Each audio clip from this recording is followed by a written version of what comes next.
Okay. And we're live. Davey and Nick, introduce yourselves. Hello, I'm Des Burger. I review comic movie, video games, and TV shows or anime. And let's get with the party started. I'm Nick Lenz from the channel Nick Lenz.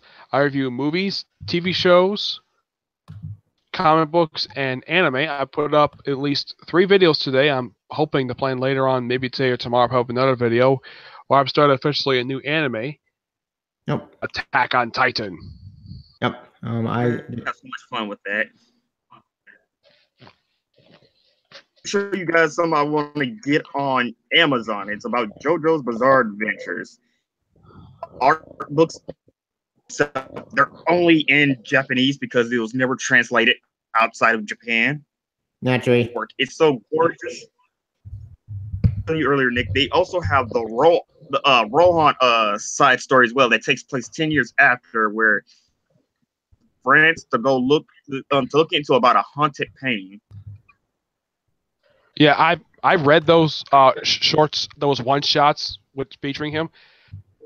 There was one that was adapted to an OVA where they mentioned he's 27. He's like 2 years older than his editor. Yeah, that actually happens sometimes. Like Oda went through like what 9 editors throughout the course of One Piece in the 20 years he had. So it's like a lot of people he went through, and every time he gets a new editor, he always asks them what are some of the things they like to do, or what does young people like to do, because the life of a manga art writer and artist, it's not really fun. No, it's not fun. No, it isn't. Though there is, on a rare occasion, we might find a manga series where it has an artist are 2 separate people. I've only counted this twice. One with Akami got killed, and one with One Punch Man. There's actually a few others, actually. Death Note has got two people on it. Okay. Wait, yeah, Death Note has a writer and an artist, and they're 2 separate people. I've only seen this twice. I know there's probably others, but I've only seen this twice. Super issue episode 122. Wait, what? Whatever. I'm trying to find it. Okay, this is what I'm talking about. It's called Rohan at the Lavore, where it's basically a collection where Rohan went to France. I think I've read those one shots for his editor. She's a smoking hot woman. Oh, look, Bleach. Yep. Bleach did fighting your Blood War fan anime what fans have wished for. Wait, what? It's a fan anime. It's not being made by the actual people. Yeah, I know about the YouTube channel. He's actually trying to adapt the 1,000-Year Blood War on his own. I do wish him luck. Arc is like 200 and trying to remember. I think it's 225 chapters.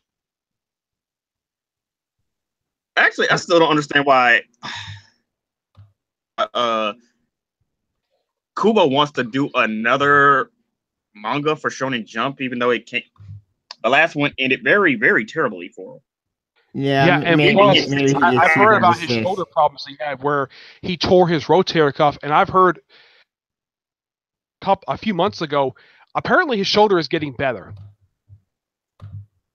That's all getting better, but the problem is that he has problems with Shonen Jump and the way they treat their people.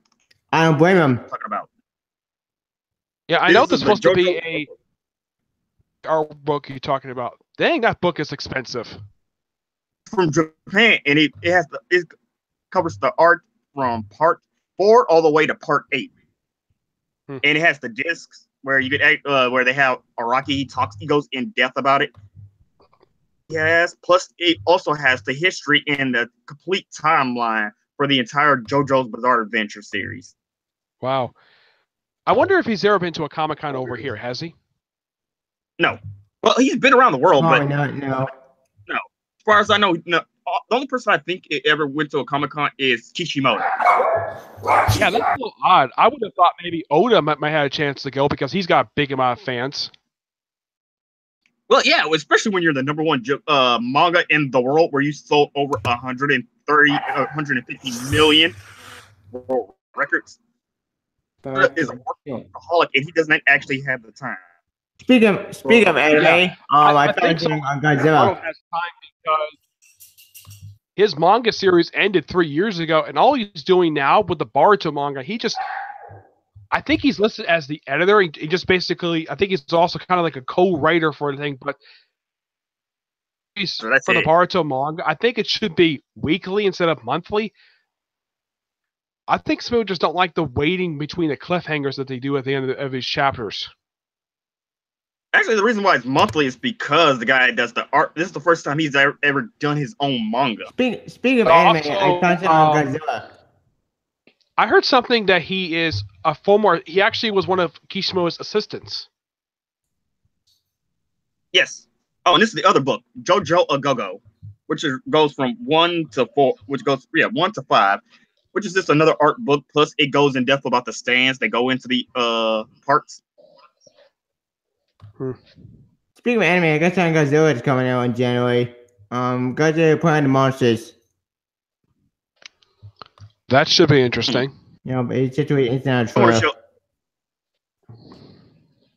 Yeah, it's called The God of High School, and it's an awesome manga. Well, it's manhwa because it's from Korea. That's what they call their mangas. I looked it up, What's the thing? like on the actual thing. Apparently, there's 341 chapters released so far. This is actually they're in their final arc. This is the final Wow. arc they're in. Are they going to end at a good number, or end like no manga do, end at like very strange numbers? Well, I know. Well, it's not under Shonen Jump or Viz, and it's and since he's from South Korea, Japan, it's whatever he wants. Which makes sense. I've never understood for manga is that half the time they end these things at very strange numbers. The only one I've read where ended at a good number was Naruto, and that ended after 700 chapters. All the rest ended like I looked for Toriko. Toriko lasts for 395 chapters. Got canceled. Underperformed. Like, this is what I just want to show you, Tebby. Like, it's a Korean artist. He does this. This is what got me into it. Plus, it does real martial arts. Like, they go into depth about Taekwondo, Tai Chi, reverse Taekwondo. Have they adapted this into an anime? Not yet, probably. Nope. Actually, they got an anime trailer they were talking about, but since it's from Korea, and I don't know who will actually pick it up. Because you probably have to do a deal with especially when we see in politics. Oh. Like I said, it's an In North awesome or South series. Korea? Probably South Korea. There's no such thing as freedom in North Korea. Yeah. North Korea don't it's all big dictatorship. Don't tyranny. Mm-hmm. Yeah, there's no such thing as freedom. Yeah, Yep. freedom. Now what you was going on about? Oh, Me? the guys that anime that's coming out in January. Okay. That's really interesting. I'm not really into Godzilla all that much, and I'm trying to see what else Anime News Network has. Because I'm slowly. As far as I can tell, for new seasons come out this year, it's just season 3 for Fairy Tail. I don't know if any other really big series are like coming back this year or not. Like they're getting in their season this year. I mean, Boruto's already continuing not nonstop. Though I have heard they're going to change the opening theme in the next couple episodes. Which makes sense, but because all anime do that. Yeah, because it's literally start the Boruto movie. So Why? I heard there was a leak of the next 4 episodes. Is that the first 2 are good canon episodes, but apparently the first one is canon. But some thought that the next 3 episodes after episodes 41 to 43 are filler episodes. Oh, speaking of anime, I completely forgot. Persona 5 is getting anime, baby, and I'm happy. Yay! You already told me that Persona 5 was getting an anime. I have never heard of that one. He hit the kicker. It's coming out in 2018. Persona 5 is a video game. Yep. Yeah. Okay. Oh, have you guys ever watched Space Dandy? Nope. Yeah, it comes out in April. Comes out April 2018. Okay. It returns on Toonami January the 27th. Yeah, I did hear that Tokyo Ghoul, the sequel manga to Tokyo Ghoul, that's being adapted into an anime. Oh yeah, and everybody's mad. We're all mad because Studio Parrot screwed over the first one. The first So part. they'll probably screw up the second one, probably. Did they ever finish adapting the first series? The first, no. See, season 2 is literally a what if story. Almost all of the things you saw in there Never happened. Canon, at the same time, not canon because Kaneki never joined Agari Tree. Plus, they skipped the entire Arima fight with Kaneki and Arima. Why? They skipped that particular anime yet, but in my own opinion about Tokyo Ghoul, but I don't. If I'm looking at it, it looks like from the images I've seen, it could have been made by Madhouse, but it's made by Studio Parrot for some. It's weird that's made by Studio Parrot. Even if I look for clips I've seen of it, it looks like it's made by Madhouse. Yeah, it does look like Madhouse from what No, I saw on Hulu. JoJo's not under Madhouse. They're under Studio David. Sure. Cool. No, Tokyo Ghoul is under Studio Parrot. JoJo's Bizarre Adventures is under Studio David. Which is it's not a pretty good animation style, but for some reason I'm not really sure why this is. When they adapted Part 4, they adapted way too close to how the artwork was depicted in the manga, like the sky being yellow, even though it's supposed to be blue. No, actually, that's because Araki said that because there's sometimes in certain situations he changed people's like their hair color or their clothes color to reflect the color reflects their emotions in that one time. Just, you give them a symbolic feeling like, okay, if they're mad, you're gonna see that like there's a little red tint on them. But another thing is that at first, during the first parts of Part 4, Araki was using the art style he did for parts 1 to 3, but then in the later parts he switched it up into a newer art style, and that's what Studio David did. It was kind of weird that way. Okay. Yeah, because you could tell at the other half it started getting newer and fresher. Everybody was getting slim. Yeah. Like I said, Araki has the anime itself. I switched to dub like almost toward the end of the first half of season 2. Which from dub to sub. Yeah, they say it's not bad. Actually, it's one of the few animes where the dub, you can watch it dubbed or sub, and you still enjoy it. Though I say watch it sub just for the villains like Dio or the Pillarmen, because you could tell how much fun they're having playing the character. Yeah. Okay. But the actor who voices Dio, he is a delight to hear his voice, despite the fact this is the same guy who played Kapachi from Bleach, and he also plays Frankie from One Piece. Wait, for the English? No, but it's that voice actor. Yeah, he's awesome because he also Patrick Zurcher, I think his name is. That's the name of the dub actor. He also, for some reason, he also did the when they were announced Final Fantasy VII remake. He was also the voice just talking over it. Would make a lot more sense when you think about it. Because probably saying that remake is for the. Actually, when did that remake come out? But we haven't heard anything. Wait till Kingdom Hearts 3 come out first. Yeah, that's the game I'm waiting for. Because I just got Kingdom Hearts 2.5 HD coded by the way. And that was Dragon Ball Super coming for you, Tavia. Good. We're still on duplicate Vegeta stuff. Wait, did y'all finally get to the Black Goku song yet? Not yet. Well, almost there, hopefully. And it looks like Goku can fight the duplicate Vegeta. I'm up to the Universal Survival Tour. I just watched the newest episode today where Vegeta fought Jiren. Well, they explained what was going on with Jiren because they explained why he meditates all the time in the manga. And it's because he literally monitors the entire universe for threats, and when he sees one, he goes take care of it himself. It seems like for his rematch with Goku, he's on par with his strength. The floor with him. Yeah, I saw. Wait, how did the whole Vegeta go against Jiren? Jiren. How did that turn out? Vegeta lost. Well, we all know that. I'm just saying, how bad did he lose? Why, Battery? Well, he Jiren took Final Flash. I got a scratch on him. Because actually, some people say if you look at when Goku unlocked Ultra Instinct, it looked like Jiren wasn't even trying. Also, this happened in the episode. shrunk. Huh? You know the bleachers where everybody sits for the tournament? Yeah. Yeah.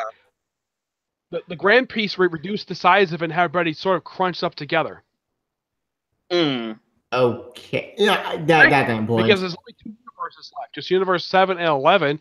And as of this episode, there's only 9 minutes left of the tournament. Wait, isn't Universe still 6 still in this? 6 was erased. Oh, so everybody else, all the other universes are officially erased. So basically, they're all Yeah. screwed. But from what I've heard, from what way it's described in the sub, Vegeta's wish on the Super Dragon Balls is that he's going to wish Universe 6 back. How about you just wish all the other universes Why back? don't all the universes back? But then again, some people think the Grand Prix. Why he wants to do that for Universe 6 is because he wants to go to Anne's home planet in Universe 6. Yeah, because he had to help them become Super Saiyan in the last tournament. Yeah, because there's still Saiyans out there in that universe. And plus, some people think the Grand Priest is not evil, but he actually has a plan. Because some people think the whole reason the Tournament of Power exists is to, because if you notice, the Xeno has been getting all excited. And some people think if he erases all these universes, he will never get to have something like this ever again. So the best way to do it is to make him be, and when he realizes, oh wait, there's only 4 universes left, and you can't really have all that much fun with only 40 people. 2 left right now, just Universe 7 and 11. Universe 3 was erased last episode. Yeah, 112. I believe it's I can't believe it is what 2 or is it 3? It's one of those because there's only 4 universes that are over mortal level of 6. Yeah, but all the rest of those universes got erased. 7 and 11. They'll be back. Because about also those universes, BZ, because of the ending, everybody can tell the Universe 7 is going to win. It's very predictable they're going to win and have the universe not be erased because they're still there in the epilogue. Actually, some people are hoping that Goku them actually lose just to show that Goku still has more growth. Why not go on? Why not go on in the tournament? Because for some reason, Rocky gave up on Gohan. God damn it! Yeah, and Gohan has done some stuff. He's actually eliminated several people, but I can't think of anybody. I think the person who's eliminated the highest number of people from Universe 7 is probably going to be Frieza. Of course. Backstabbing people cheats. And Chiller, Frost, he was a waste of a character. Yeah, and then he gets erased for attacking Frieza from the stands. No surprise, because Frieza they're to kill each other. Like they're backstabbing. Apparently, he's not supposed to be the good version of Frieza for 6, but then it turns out he lied. Asshole. Yep. Yeah, he lied. I think he's a lot worse. But in the case of only one of 2 times that Frieza went gold Frieza in this whole tournament. The other time is when they eliminated Universe 3. Okay, then it must be 2. I don't want the sub version. I want the dub version, and the dub one. We're still on the whole duplicate Vegeta stuff with the purple water thing. That is a terrible arc. It is bad. Really bad. Not that interesting. It is a waste of time, this arc. It's like, oh, we have a carbon copy of Vegeta. And then here's the good thing, though. The one good thing that came out of the arc is actually the way I do voice Vegeta in English dub. It's an old favorite. Yeah, I should point out, though, Tivia, the guy who voices Whis. Yeah. For Super, he also voices Brook for One Piece. Huh. Not know that. Interesting. Anyway, but besides this arc, in my opinion, is so boring. It's dragging. Ugh. I think after that particular 2-parter, it's I believe they actually have a pre-credit sequence that leads into Black Goku. Oh, I'm so hoping that after this arc ends, we can find a Black Goku. But I'm even waiting. There is one.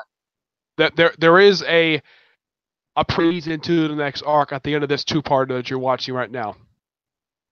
2 parts. I got 3 parts because Yeah, it's not very long. It's just a waste of a time to end this particular arc. Have this arc end in this season because first 6 tournament. It seems like, with the exception of one episode, almost everything else is either mediocre or just. Wait, Yeah. is that Ariel? Doesn't she show up in that 2-parter somewhere, or that 1 episode filler from Dr. Slump? Yeah. I think the only reason why I think they have him show up again did that manga before he did DBZ, so why not? Yep.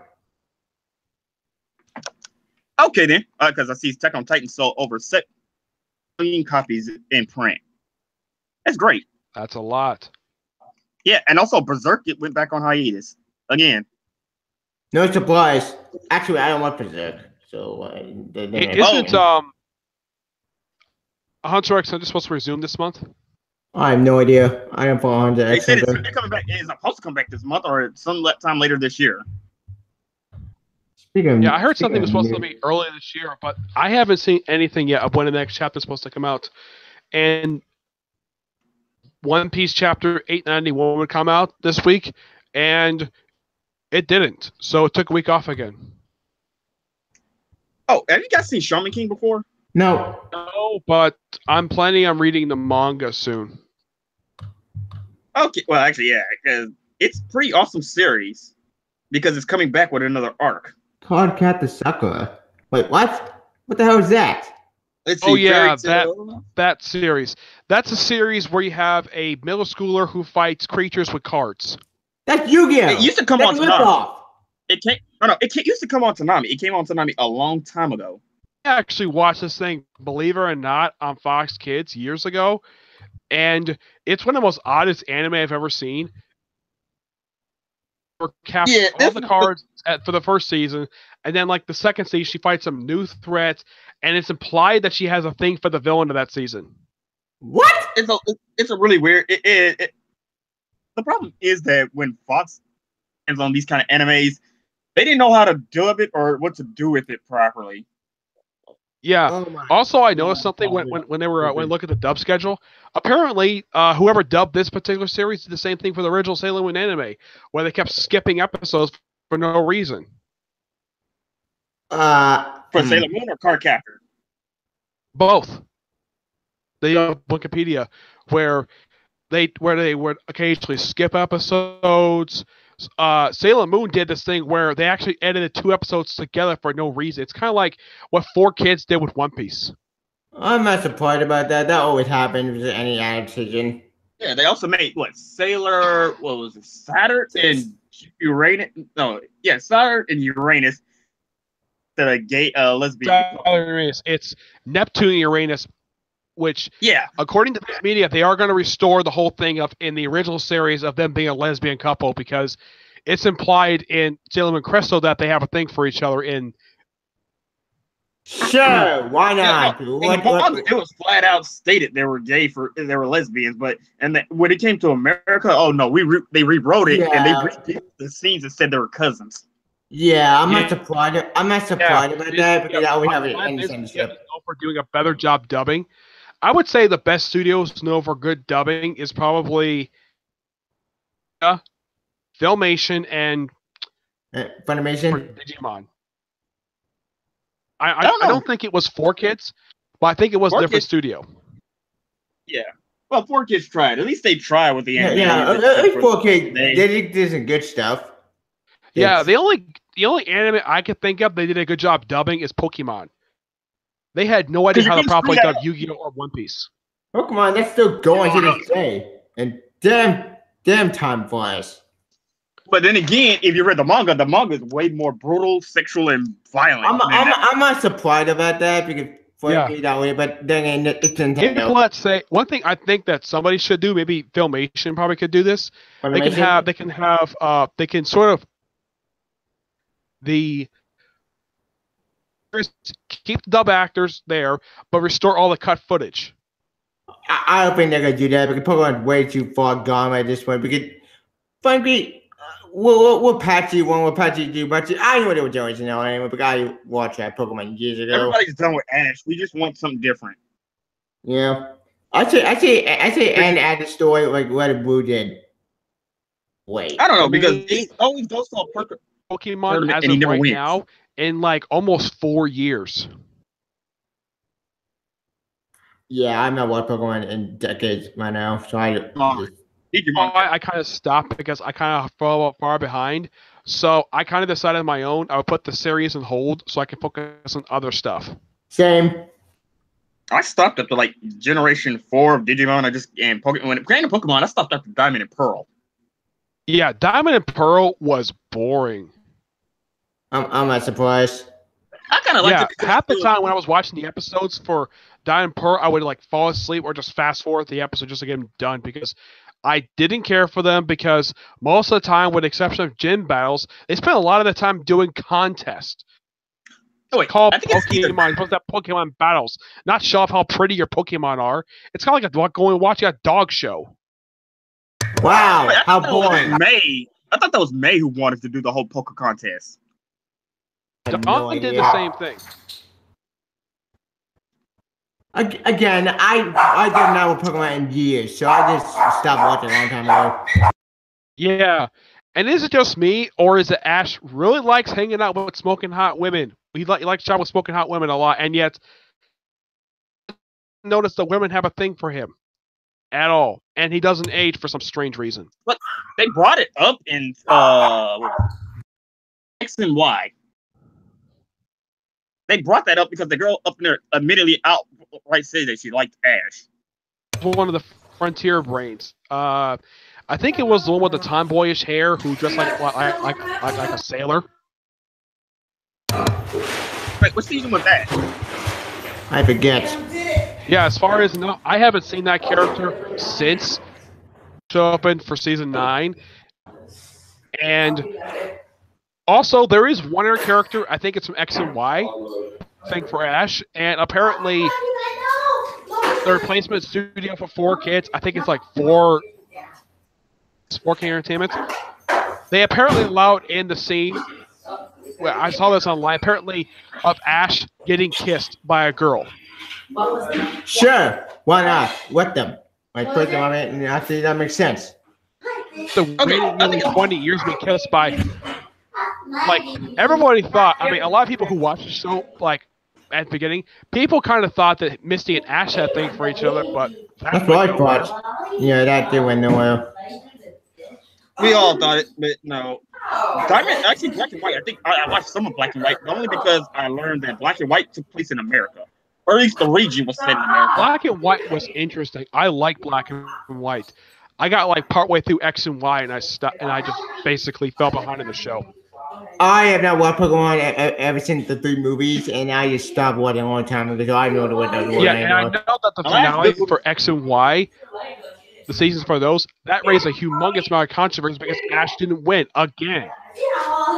He's getting pissed off because he had an all-star elite team, and he still lost. And now he's in Sun and Moon. Why did we still get out of the story? I think I got a good gem in this one. I think it's time to end the story with the Sun and Moon. Yeah. I just play the video games. I give him Ash. The only, I mean, if you look at him, his skin has basically, which makes sense because he's outside a lot of the time. But I don't know why the animators like to shrink him for. Reasons. Also, the timeline doesn't make sense because apparently everything Ash did took place in like a span of a year or 2. This is Marvel timeline stuff. Yeah, Marvel timeline that makes no sense. Because I remember reading that Misty is like, when Misty first met Ash, she was 11, and Brock is supposed to be 16. When you look at them in the games, they're way, way, way older. They aged them up way older. Yeah, they are. Like in their early 20s. Which makes a lot of sense, which I'm pretty fine with that. But then again, when it comes to the Pokemon timeline, it gets confusing because the timeline gets flipped its own self. The timeline itself is set to content. It's like Marvel. Marvel timeline is messed up. Pokemon timeline, you can't figure it out much. It's too confusing. It's got a floating timeline, but particular show I loved when I was a kid, and I still love it to this very day. Is Digimon. Digimon is always a fun show to watch. Same. Actually, I got the game for Digimon. It was Data Squad was the last one I actually watched, and that was a season that was cut in half because of the writer strike. Oh yeah, what's going on? Actually, the shortest out of all the. Generally, all of them tend to be about 50, 52 episodes apiece. But this one was like 40. I think it was like 47 episodes. When did this series take a reboot? Because basically rebooting the series and then and credits, it's a new credits. After Adventure 2, an alone thing for the series. I think the last one they did. I mean, right now they're trying to dub Tribe, which is the follow-up to Adventure 2. There's one called. I think the current one is Pocket Monsters. I think it's Pocket Monsters. I think it is. I thought Try would basically a reboot and basically something very beginning. It's a sequel. It isn't. Try is supposed to be sequel to basically tying them when they're all high schoolers now. Oh. Weird thing is, it's like the characters from TK and disappeared. Oh, it's called App Monsters. Okay. Current one you will ever see of the Pokemon timeline. 3 years, 6 years. Oh. Yeah. 3 years, Yeah, 6 years, 2 years, 115 years, 2. Wait, what? Mega timeline. See this? Okay. Huh? Look. See this? There you go. This is what we call the Mega timeline. This is where Mega Stones and all this exists. Okay. See, is this the most coherent one? Because, like I said, it gets really confusing because these all take place in an alternate universe. Okay, this is the alternate universe timeline where Mega Evolution exists, but normal evolution doesn't. What? There was it's X and Y. There was this plot where they wanted to get rid of this meteor that was going to send it to an alternate dimension. It turns out that this alternate dimension, this meteor landed in. That's what created the Mega timeline, because Mega Zones exist in this timeline. But in this timeline, they don't. For instance, yellow, red, blue, green, leaf green, fire red, they all took place at the same time. Yeah, which makes sense. Emerald, sapphire, and ruby. 3 years later passed, then you have silver, crystal, and gold. Yeah, 6 to 8 years. Yeah. And they took place at the same time with diamond, pearl, and platinum. Then Okay. another 6 to 8 years, you have black and white. Because that takes place literally that's a sequel because it takes place 2 years after that. This is the brand new timeline we're in when it comes to the video games. Exists. Like timeline are confusing. To call Deadpool. It's more confusing. Yeah, they when you do don't have a tendency to be like coherent that. timeline. I bet what does that timeline confusion? Oh well. Wait. Yeah, here's something really weird. Have you ever noticed, like, in the dub for Digimon for Adventure 2, they say 4 years have passed by, and yet I heard in the sub only I think it was 3 years. Wait, say again? You know the dub for Digimon where they said between Adventure 1 and Adventure 2, where they said at least 4 years passed by? Yeah. Yeah, because the second generation was about Kyrie, TK, and their friends. They grew up. Yeah, but actually, Yeah. That series wasn't that bad. I actually liked that series. But that guy. I do too, but I kind of agree with one particular person when it comes to the ending, where that very stupid epilogue, where with the exception of one character with one another, everybody else, like, TK had a crush on Kari. Not TK, I think his name is Davis. He had a thing for Kari the whole time, and yet he marries a different woman. I gotta Actually, say, no. the epilogue is No. bullshit. They couldn't marry because one, he's her cousin. I'm not talking about That's the TK, I'm problem. talking about Davis. Yeah, Davis from Generation 2. He's Kyrie's cousin. He's actually related to Kai and Kyrie. Oh, yeah. Yeah, that would be weird. Forget that. But the thing is, in Japan, it's actually legal to marry your own cousins. Incest is legal. Yeah, I don't like that. That's icky. Ew. That's why I said there's things in Japan. There's things in Japan that's different from ours, and it Yeah. goes on. it's weird. The only character who actually, I think some people were pretty happy who they ended up with was Yuri and Ken. Really? That makes Yeah, sense. the girl with the glasses. Yeah. But I have the Digimon game, and I wish I didn't give the other one away because that one was way further than the one I have because I have Digimon: A New Frontier, which is kind of hard because you play with two Digimon at the same time, but they Digivolve. You got to train, and they can actually Digivolve into different things, but it depends on how you raise them. One second. It's something though that Frontier. It's like. It's weird though. Adventure is the only one to have follow-ups, and yet everything else is standalone. Would make sense because I'm pretty fine with Adventure being actually have a sequel and anyway there. The only one I could think of that they could probably do a follow-up to if they could do a story for it is Frontier because I kind of felt as though they could tell more story with it. Frontier was the reboot series, if my memory serves me well, and I just see retrospective in Digimon. Yeah, it's set in a different universe. I mean, if you look at Tamers basically had it where kind of imply it said our world, but apparently Digimon they kept referencing the first two series as a TV show. Okay. Yeah, that's the one. That's the reboot. And the reboot actually what's going on about? The reboot series. Which one? I think you mean Tamers. Tamers, yeah. Oh, you're talking about what's that? I don't know if anybody noticed this. Very similar to that of Madhouse for that one. Wait, isn't Tamers Gen 3 when they had the Gilmon, Renamon, or everybody said the Foxy anthropomorphic fox? Yeah, and it's also the one where in the Mega form they did this for only 4 characters. Apparently, the Tamer and the Digimon confused one person. Yeah, because in Generation 4 it was weirder because apparently they had these special devices where they can actually become the Digimon themselves. They didn't need Digimon. Yeah, it would have been interesting though if them doing that in the real world. That would have been interesting. Fight Digimon like that in the real world. That actually would have been interesting. I think we'd love to see that. But see, the thing is, the digital world is just a computer program someone made that apparently became its own universe. Question: because they bring it up in every game. Who made the program? It was some college students. Oh. It's really weird. They didn't really go into that was mentioned in Tamers. Yeah, what about in Tamers? It's brought up. I have the games, and it's brought up a lot of times. Like you could actually travel because I had this other one, Digimon, Digital Detective, where you can apparently transport yourself.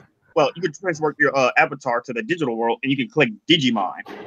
I know. Tamer actually get tied into one of the games. I don't know how, but any connected to anime, actually weird. In Tamers, it's actually also implied that Kairi is their what's his name? What was his name? I forgot that guy from part 3. It was implied that he's her Kairi is his homeroom teacher. Oh yeah, that was I don't remember her name, but I think it's the same dub actor. It's the same dub actress, but I highly doubt that is Kairi, but it's the same dub actress. It's probably the same thing. It looks like her aged up. If you look at her when she was aged up, it looks like it could be Kairi because she actually talks about because she also drops hints that she knows about Digimon in the digital world, and apparently when she saw Guilmon in them, she wasn't all that surprised. Okay, so kind of implied. Okay, so Tamer, and the one thing that each series has this in common, it's the whole season. The main character keeps their Digimon secret from their parents, and then, like, toward the end, or at least halfway through, we have a Digimon. Well, okay. When it came and to the parents are not scared. Yeah, when it came to Generation 5, it was basically everybody knew, and apparently they were the police. Which makes a lot of sense. Because trying to keep this secret, that point did not go in. Yeah, and here's the thing about that particular season. They had it where the way Digimon evolved, where they apparently all the characters except for the main one would squeeze their fist, data would come out of it, and then they would just slap it into their Digivice. But the main character had to punch a Digimon in order to get data in order for his Digimon to evolve. Like I said, it gets weirder and weirder as the generations go on because I'm just looking for the video games where you just get too much really funny. I lost track of his female partner that they had in the series, one who's like a few years older than he is. Like half the time he kept calling her Toots. Wait, Renamon? Wait, he had a Renamon? No, in Data Squad, he had a new version of Agumon who had. Oh, and that one had fingerless gloves. Wait, which version? Because there's several variants. Because I have the Digimon games. There's It's from the Digimon Data Dark Squad Agumon. season. It's from that one. No, I'm trying to say it's Agumon, Dark Agumon, Ice Agumon. There's Toy Agumon, which is basically just a Lego version of Agumon. Well, I'm not sure what It's they made call of this Legos. one. It's the one that has the red fingerless gloves on. Isn't that? I don't know. There's too many Agumon? versions. Yeah, there's too many Digimon. Digimon, but they're confusing. That was the first time Agumon's featured in Digimon Seasons Avenger 2. Yeah. Actually, but he's the poster child when it comes to the him and Gobblemon the poster childs when it comes to the video games. Which makes sense. Yeah. Because Agumon and Gobblemon are two of their favorite characters in Digimon Next Yeah, but I think characters. for appearance Plus, they're the wise, only I ones to think go that when Mega. it comes to Digimon's ultimate form from Venture 1, Manga Angemon had the best look out of everyone. Yeah, that was awesome. Actually, here's another thing. In Generation 1, only Agumon and Gobblemon went Mega, and they were the only ones that got a 3D CGI transformation. Yeah, that's true. Yeah, and here's something really weird. I heard this in Try. All the rest of the characters, except for Marius and TK's Digimon, everybody else's can go Mega in that one. Actually, For some TK reason. actually went Mega, and you ever seen the Digimon the movie? The first Yeah, movie? Yes, Yeah. I have. Yeah. Where they have Of- really bizarre animation for that one. It's Oh, like he didn't very know odd. that. It's like it was made by two different animation studios. That one. He didn't think I about don't that. know. It was weird. The reason why they did anime, sorry about that. Apparently there's 3 movies swam into one. Actually, it's 2. It's 2 movies, but there's because the movie goes on about the night that all the Digidestineds saw Greymon and Parrotmon fight outside. Everybody was talking about that. Then Yeah, they that was a disappeared. flashback they actually did in the series, and Yeah. that one I kind of felt as though was canon. But the other is two canon. ones, I don't they're know if not these were canon, I canon or think. not at all. Part 2, the second I half of that don't one. think the other is- two stories are canon. Actually, Yeah. I think it's kind of canon because that story actually evolved with part 1 because that virus also had something to do with what happens in the later part because TK and Kairi they're Patamon and what's the freaking cat's name? Gatomon, yeah. Oh, Actually, they can go. yeah, got them on. Yeah, they can Gatomon. actually go. They actually make a Digivolve in that movie. Yeah, and the movie itself is actually pretty interesting. But don't by yourself, I think I like the idea. Actually, it's pretty cool. The weird thing about Gatomon, so small, people probably mistake her for a rookie, but she's actually in champion form, which is odd. Yeah, and the main antagonist is this virus, right? Particularly type of Wait, I thought Angel Woman was her champion form. I didn't get The that. Angel either. Woman is her ultimate form because she digivolves with the main Digivice and the tag and crest. Oh So yeah, weird, it 'cause- did happen. Because her and Patamon's Mega Evolution don't look nothing alike because they look like dragons. when Yeah, they do. That's pretty cool. Yeah, they kind of do for some reason. And then they brush over it. They never actually talked about it in other generations how they do Mega Digivolve, and it's never actually talked about all that Which much. is really sad because the Mega Evolution in the movie, well, in part 2, actually was awesome. Part Because 3, Yeah, and got apparently confusing. they did some stuff in that one. They actually kind of set up in Venture 2, where apparently they try to do DNA digivolving. Yeah, I didn't get that. Oh yeah, because you needed eggs. You needed certain egg like Venomon. Oh, Vmon. He could transform into his flame version, his lightning version, his gold version under different. Well, if you have different eggs. Question about the But movie. in the Vincent. case of a Digivolve with him and what was Warmon's champion form? Warmon. forget. I have a hard time keeping up with a lot of them because I don't really watch Digimon that much. but I Warmon think- was Ken's Digimon. Ken was the one who actually looked the most Asian out of all the Avenger 2 cast. Wait, was he the little boy with the armadillo? I think so. That was Cody. Oh. Which one was? I'm talking about the one who actually wore glasses. Oh And yeah, originally was yeah, Digimon yeah, Emperor. yeah. You're Wait, right. you mean for the first generation when he had From because Generation his was like a walrus No, because his champion was like the- a walrus. Second one. Nope. Hang on a second, I gotta go look these people up because I'm having a hard time remembering all these guys. Yeah, his name is Ken Ichijoji. Digimon Emperor for like around the first half of the season. Oh, And you then, like- mean him? Yeah, okay, I remember him because went into. What is he the main antagonist for Troy? Not Troy. Yeah, because he was the digital emperor. Yeah, for Generation 2. Right here. For Gen 2. Which basically he was tricked because then it turns out he was just a puppet for another Digimon. Yeah, for the he was the a main pawn for, mastermind. get this, which that was that when I first saw that, I was so shocked to see him again because I thought he was vaporized during season 1. Yeah, I thought he was dead. How did he come back to life? Yeah, apparently these his second mega form that's is him. he's probably the only one who has 2 mega forms. His second mega form is Milo-Myotismon. He's probably the more weaker one. He's probably the weaker one of the 2 mega forms. At least in the case of Myotismon, he leveled half of Tokyo. Yep. Aww. I got the other Digimon game. I got Cyber Sleuth. Yeah, and I looked it up who voices Vmon. It's the same dub actor who does Warmon and Ken. Nice. Actually, because Derek Pierce, and this guy has done. I've seen him in several stuff in Mega. Trying to think, it was voiced to Shino, and Bleachy voices Uru. In Power Rangers Turbo, he did a dub voice for Elgar. Okay, yeah. They actually digivolved into those forms where they became their own Digimon. What the hell did that happen? Fusion. It's Generation 4. Yeah, they became their own Digimon. I heard something that for I think it was Data Squad, when they had a couple of the characters go to mega forms, that they actually fast forward through once because apparently it's nudity. Yeah, I would love to see it's like Sailor Moon. Sailor Moon, where it's actually nudity on there because you actually can see it in the manga. Like this is actually they got hang on a second. Let me show you guys this other card. It's a Pokemon card that was banned in America. I'm not surprised about this. We're in America. You mean Paragon? We're sensitive though. It's a Pokemon card. It's called Misty's Tears. Never heard of it. It was banned in America. No. This is why. Oh, that's why. In the original Japanese card, she's naked.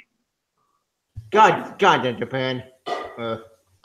Is she trying to do it with Staryu? No. It's card. She was using her tears to cry over it or try to heal it, I guess, and it heals your Pokemon. You have to change the artwork to this because proper one they did for America where you got a Squirtle rut. God damn, it's one of the Japan. many banned Pokemon cards. Yeah, I can understand why that was censored. And I don't blame them. I was watching Mashuna Rukin for like the final couple episodes when they had the main character go to space, where he fought the main villain, the final arc on the moon. Yeah, back. This was really weird. When they sort of when he reunited with his love interest, who was the one who gave him his Mashuna Rukin in the first place, it's kind of implied they had sex in Earth orbit in outer space, and they looked like they were butt naked, and all of a sudden, they got the clothes back on. It was really bizarre that they did what that. Anime? And what anime is this? It was Mashuna Rukin. Never heard of it. Yeah, it's created by the same. I'm trying to get this. The manga series was created by the same person who did Rashur Kenshin. Can you guys figure out why this was banned? Jinx, because it's a black stereotype. Yeah, blackface. Even though and I heard that up until Jinx's first actual anime appearance, half the time they wanted to do it, but Jinx's first episode is banned, along with the episode which had Paragon. Can you see why this card got banned? Because this card also got banned in some countries. Wait. Oh. I can see. Yeah, you can see why it got banned, right? Yeah. Okay. Yeah. What's up? I got the better. Not a swastika. Yeah, I know. Not Nazi swastika. I know. It looks like it. Yeah, I guess I got banned, but good. That's one that we accept to be banned. You know, these two are the rare. These is one of some of the most rare cards. They actually go for like over $500 to $600. Wow. Holographic Slowking. Rare Pokemon cards. They're very expensive. No surprise there. Yeah, sick. Expensive, and it's hard to get your hands on it. In Sun and Moon, who's the one? Oh, it's Team Skull. Basically, hang on a second. I'm going to show you because show Team Skull. Everybody was making so many freaking jokes because they say a mafia team to environmental terrorists. Yeah, okay, yeah, mafia team, environmental terrorists, a group about space. Let's see, guy who wants to take over the world, the 1%, and now you got. Hang on, let me screen share because it was kind of funny. We basically hit the wall when it comes to antagonists in Pokemon. I would say one of the more better and interesting groups, aside from Team Rocket, is probably gonna be Team Galactic. Yeah, okay, we got Mafia, Eco Terrorists, whatever you want to call Team Galactic. I don't even know what he wants. I don't follow the team anymore. As I mentioned before, Team Galactic, the leader, won't want to remake the universe for some reason. Why? Because he wants to make the universe perfect, where there's no violence or no wars or something like that. So he utopia. The one thing I can tell do the two teams from, I think it's from Hoenn. Yeah, Aqua and Team Magma. Team Aqua, I think, are just pirates, and I'm not sure about Team Magma. Both wanted to use Groudon and Kyogre. He wants to make more land for the world and cover up the seas, while he wants to drown. He wants the sea to swallow up the land and make it so there's more water on Earth. That's a bit extreme. He wanted to get Palkia. He wanted Palkia and Dialga because Palkia controls time and Dialga controls space. You bring them together and they'll recreate the universe. But then you also have what people consider to be the devil of Pokemon, which is Gardenia. He's considered, because in his Pokedex it said that he was banished to the distortion the distortion dimension by Arceus because of his violent ways, and people think, oh, so he's the devil. Oh my god! Let me guess. Gardenia is not the devil, and he got basically Giratina. Okay, this is at first, if you just play Pokemon, Black and White, you think, okay, they're PETA, where they want to free Pokemon from enslavement, from battling each other, and well, that's a kind of noble goal. But then you turn out this guy was manipulating their leader because he wants to control the world. He's basically what you consider the 1%. He's basically the 1% where only the rich and wealthy can survive. Of course. Which is what everybody called the funniest team because they look like a bunch of street thugs. Yeah, they do. That's Team Skull. Word. Yeah, everybody said we went from the Mafia to Eco Terrorists to whatever Galactus is. Galactus is a dictator, the 1%, and now we're going to street thugs. And I said, I like Team Skull. Of anybody, they have probably the most coolest design ever. Yeah, they do. Who's the woman with the long white hair? Oh, she's one of the lieutenants or the admins. Yeah, you probably fight them at the end of the game. Makes sense. No, you take her on during the course of the game, and you take him on too, because apparently he tried to become a captain. No, a captain. Because in Alola, there's 4 islands, and each one have what you call the Kahuna, and each Kahuna has 4 captains, and you have to, on each island you have to defeat 4 captains. Then you can take the Kahuna on. And he failed to become one, so he decided. The weird thing is, whenever they leave these regions, and that the only group that's ever had all its members, almost all members arrested, is Team Galactic of all people. Yeah, they had. Well, then again, Pokemon Diamond and Pearl had the most legendaries out of any Pokemon generation. They had at least 17 or 18 legendaries.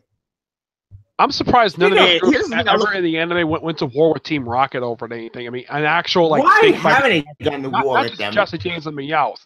I'm talking about like a big group of Team Rocket grunts taking on like a grunt of any of these teams. That's why I wonder. Because one thing, like these guys could destroy Team Rocket like that. No, I like this one. James and Jesse as Team Skull Grunts. I mean, dressed up like that. I would love that. That is so funny. Yeah, and I don't know if anybody has noticed it. I think some people might have noticed this. That James has a thing for Jesse. That makes sense. Well, everybody knew about that. Also in the anime, because we finally knew why that Jesse joined Team Rocket. Apparently, her mom was part of Team Rocket. One day, she went to go capture a Pokemon for Giovanna, and she never came back. Let me guess. She died. We don't know. Huh. We do not know. She just disappeared. No one has ever heard a word from her since. But I like Team James comes from a rich family who turned down a fiance that looks exactly like Jess. And she's freaking nuts. He's rich. So why would you give up the life just to be an ordinary grunt? Answer. No idea. And here's the best thing about I pick Team Rocket and Team Skull. But here's the interesting thing about Pokemon Sun and Moon. Moon, whatever game you get, the time zone never changes. Like if you get Pokemon Sun, it's always sunny, or if you get Pokemon Moon, it's always night. Okay, that's weird. That's one of the interesting. No, it's like it goes with the theme. That makes sense. I heard something recently. There was an article that came out. I think it was last month that two of the characters in Sun and Moon, the anime, got engaged. I have not seen the Pokemon anime in so long, so I cannot. Yeah, I'm not seeing the Pokemon anime either. So what the heck? Who's the pink hair girl hugging on Meowth? Probably one of the lieutenants. Or Glenn. Of another group she's basically part of this group called Pokemon, the Aether Corporation. It's about Pokemon. It's basically talking about how they're going to the multiple world interpretation or quantum theory. Anyway, this is her daughter right here. Oh dear God, multiverse, isn't it? Yeah, Lily, and this is her daughter Lily because this is her mom right here. Her name is and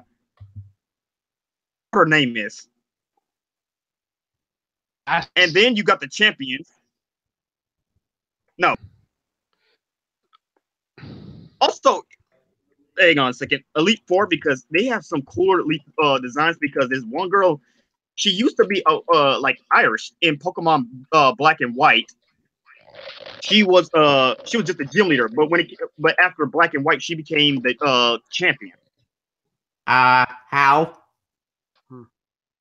Previous one, because here's another thing I never understood was Gary achieved his goals, and now he's a professor, while Ash is still trying to become the great Pokemon. He's still trying to win.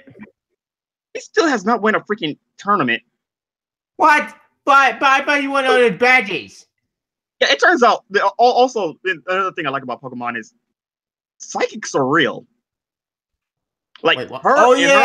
That is true. Because in one episode with Abracadabra.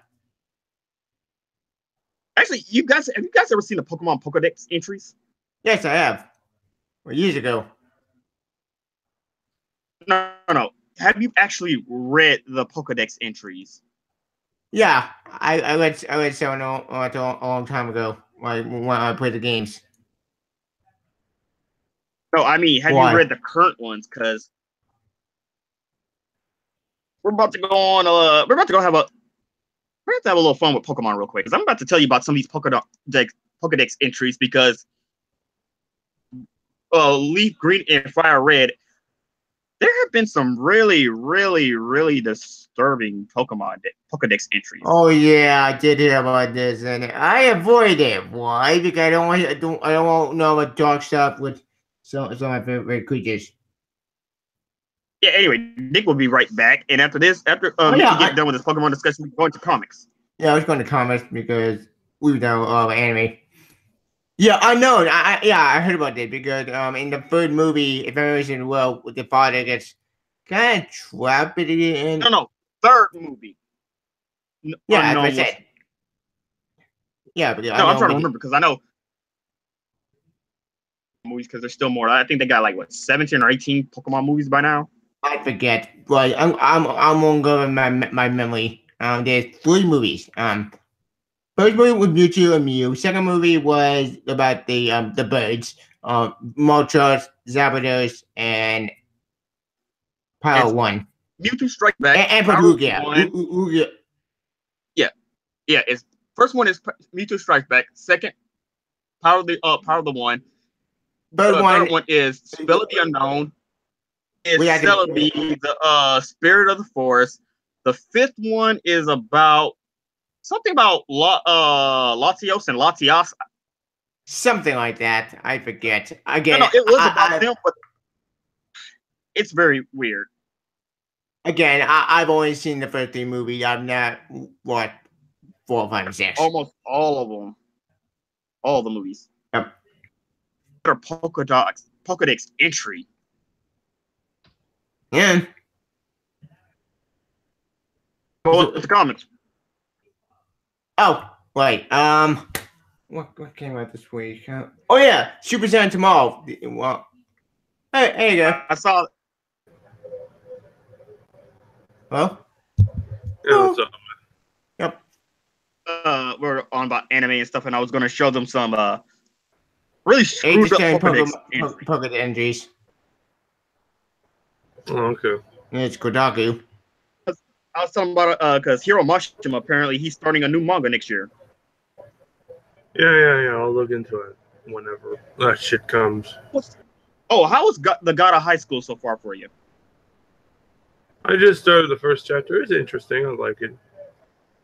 I mean, there are really good things about it. I like the character was pretty cool and that stuff, but they actually into actual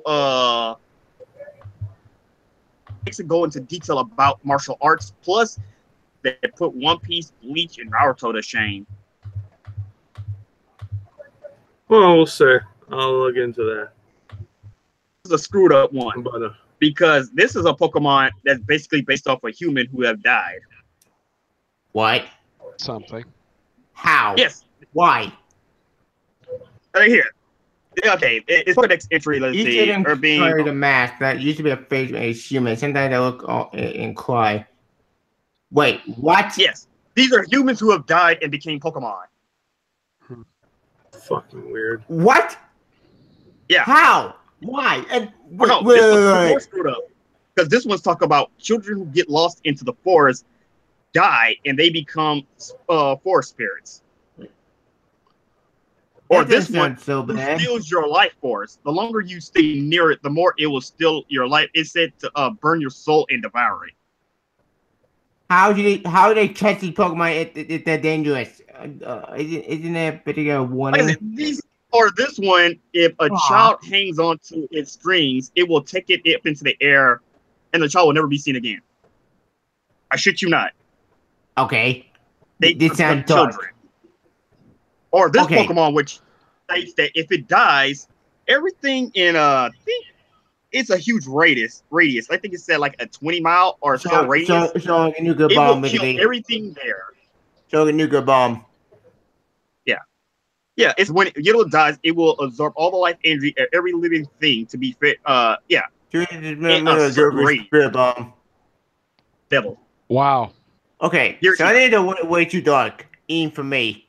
And yeah, apparently he was banished to the distortion dimension because he was violent. Makes sense. That one actually does go to the devil. That one actually would have to be banished. And these guys, it will follow you throughout the day. And once rare travelers rest at night, they come up in groups and they pretty much attack and eat you. Or the fact that a guy turned into a Kadabra. Yeah, this one's about some kid. He turned into a Kadabra. He just woke up one day and he just turned into a Kadabra. Oh. That's not disturbing. Wait. This is about and drowsies, they eat your dreams. Whatever. What? Oh. Did you saw that fan made, like, we're talking about Pokemon, right? Yeah. We're talking about anime in general right now. Okay. Well, there's this fan-made Ash female picture for the recent Pokemon movie. And I'm like, it actually looks better than it actually looks pretty interesting if that was the real Jit. I want to go get it. If they ever do a female ass type of character, sure, I'll buy it. Yeah, sir. I mean, like, I would just love to pass some ass. Yeah. Okay. Oh, I'm like, I don't know. How's Dragon Ball Super going for you? I watched the recent episode. That one looks pretty. It's getting pretty good now. But the point is, Vegeta never wins. He never could somehow get a win ever. No, it's not just that. It's just like there's something that they're trying to do with Vegeta that I'm really interested in. I feel like we all know Goku is gonna be the one fighting Jiren, but it's like I feel like what they're doing is like they're trying to use fucking Vegeta to do something. I mean, like they're making him do things that I'm like, huh, that's really interesting. Toriyama and them are building him up to do something. Yeah. Actually, here's the thing. I was talking to my boss, and I told him it never made sense how Vegeta went Super Saiyan Blue. And they have to do it off screen, and then they have to basically retcon it in the anime, talk about, send them. Which I was telling them, why has they never taught Gohan to go Super Saiyan Blue? Because he's not worthy, and plus he's not a half-breed Saiyan, and plus I don't want that character to go to Super Saiyan Blue, because Gohan, for him, I don't think he's, like, in my opinion, like, if they ever do it, I'm looking at him like, he's not worthy. The only character I would be a Super Saiyan Blue besides Goku and Vegeta would be Trunks. That'd be Future Trunks in particular. But he got Super Saiyan Rage. So I'm like, okay, it's somewhat God Essence, and I could see I could buy that. But I can't. Yeah. I don't know. I don't know how they would. What's that word?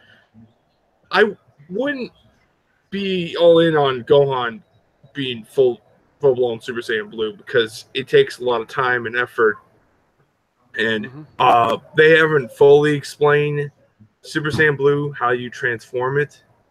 You go blue because apparently their body and their ki remembered red. Yeah. Going Super Saiyan God. They did also during the Resurrection F thing. Which probably I'm just waiting. All I want for Vegeta is just give him red, and that's all I want. I mean, no. Actually, my boss this. All the characters, Vegeta has the highest body count. Yeah. But actually, I was asking my boss this thing. How did Goku manage to go Super Saiyan God during this tournament? It never made sense because I thought you needed the ritual to go God. Well, that's true, but it's like, when I kind of look at it, it's like once you have the God Essence, you could do it, and plus Blue is like you run out of it's stamina. God doesn't have the red form doesn't have stamina. Yeah, because it doesn't use T. It's just God energy. Yeah, exactly. And the theory I heard is that the reason why he's able to do more than once is because muscle memory. Well, okay, see, that's the problem. That's Super Saiyan Blue. That's why Super Saiyan Blue exists, because his body remembered going Super Saiyan God. You need the ritual to go God, though. Yeah, but at least for this tournament, he's not going. And he's not doing that again, because last time he did that, it's pointless. It kind of chewed him out. It chewed him out afterwards, where he had a problem with his chi afterwards. Now you going on Edgar? Well, I'm sure there's videos that do explain that shit, but it's like on this one little thing. But the way I kind of see it's like they wanted to put in the red form in because the manga supposedly is supposedly pushing more and more of the direction.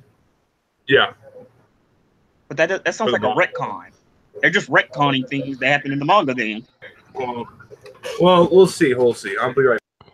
Like the portrait earrings. Not so anything. See, the thing is, I was telling them is, God should be impossible for them to do unless you have 6 pure-hearted Saiyans, because that's what we were told. That was the canon. But then the anime retconned all that and said, "Oh well, he can go God anyway." So how was Vegeta able to go God?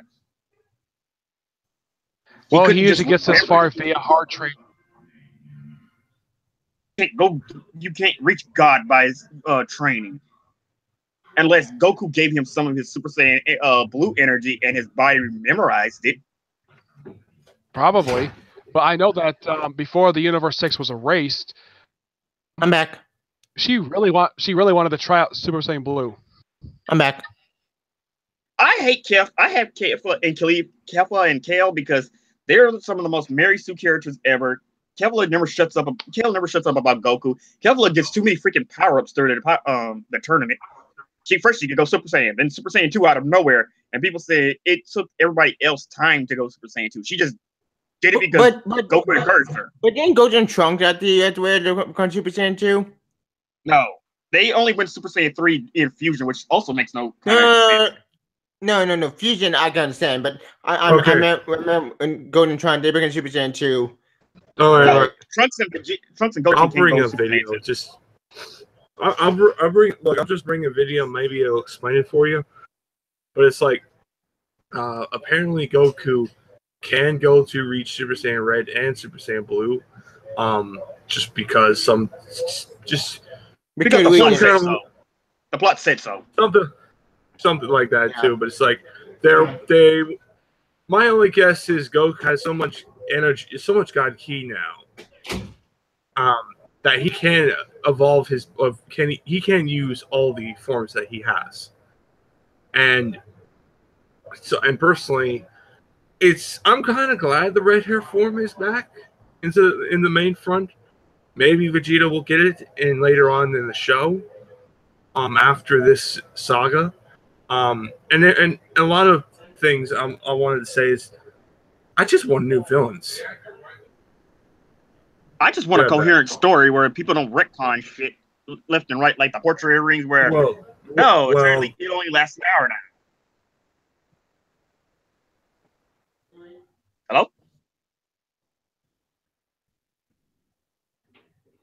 Oh, okay. But yeah, all I want is a freaking story that makes sense. No retcons. No assholes. No plot conveniences where, Goku was training her. What's the point of training your opponent during the goddamn tournament? How does that help you?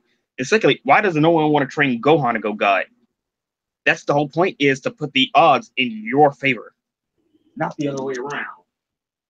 That's what I thought this whole tournament was going to do. I thought Frieza was going to bust out gold and help out. But no, he's just there because I guess Toriyama likes Frieza. Let's say this right now. The fact that Super is going to change things dramatically, and plus Toriyama, I feel like he wants to change it because during that time frame where he had all these things in the manga, the end for his career, so he had to literally make things like X, Y, and Z shit. Now he has the animated series. He has more like, okay, when we change this, when we change that, just change it where it's the benefit of the plot, but also benefit of the more character development on certain characters. Yeah, see, that's the point right there. That's what people say, that Toriyama is kind of a sloppy writer because he never thinks shit all the way in advance. Because sometimes he remembers, oh wait, they can't do this, they can't do that, so he has to retcon it so it can work. Well, and plus, those are manga writers. I mean, honestly, you're gonna have that. I mean, manga writers do this shit all the time. Well, comic book writers do it all the time, and we can understand that. Yeah, that's true. But it's just like, but manga writers is. Comic writers is one thing where you have multiple storylines, multiple versions of a character, and multiple writers. Multiple writers. So it really wouldn't fucking hurt the character to do that shit. Granted, it's the way how you do it now. You could do it in a way, but it's like, really won't matter, because it's gonna get back to me what it was before. But manga, it's like completely different. Where once it's changed for fucking like solid. See, that's what I love about One Piece. It stayed consistent throughout the entire course of the series. Where I'm like, for me, One Piece is not for me. I think it's the plot's like my biggest issue is the plot's slow. And when it hits the One Piece area, when Luffy and his fucking crew finds it, it's like, I'm like, sorry to all you One Piece fans. I'm back. It won't like people like me who watch the series, who read the series, won't give a damn. Like, but and I know fans. But yeah, I agree. It's still consistent because Oda knows what he's doing. But honestly, One Piece is just that. Once that is one of those franchises that you got to take a long seat, and if you're not patient enough, then you just don't give a fuck. That's how I see it. That's the thing. One Piece, Oda intended for One Piece to last like 5 years. He didn't think it was going to be all that popular, but now it is. And one of the things is he planned shit in advance. And he probably thought he would get to One Piece in about 5 years. But here's 5 years are up. Here's my biggest problem. Oh yeah, 5 years are up too. But he's going to extend it. He's going to be, let's say, maybe 5 more years, maybe 10 for One Piece. Apparently, from an article I recently from Comic.com, One Piece editor, apparently he's in for the long haul. Yeah, exactly. He has the final scene of One Piece already out in his mind. He knows what the final scene is. It's just trying to get there. And that's definitely the case. But for me, I just don't know what to say. Now, Hero Academia, it's cool. I liked it a lot. I mean, I watched the anime show. It's pretty fucking good.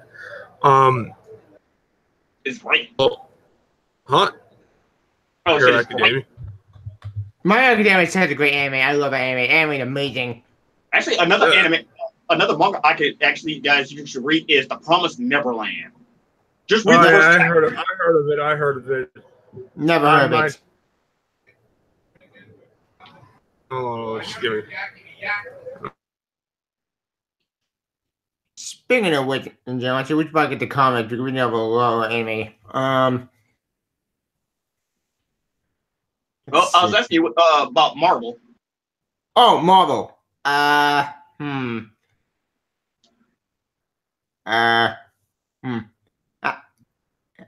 What's it coming from Marvel? I forget. Oh, because usually I just rely on you guys for the Marvel. I know about the DC stuff. Yeah.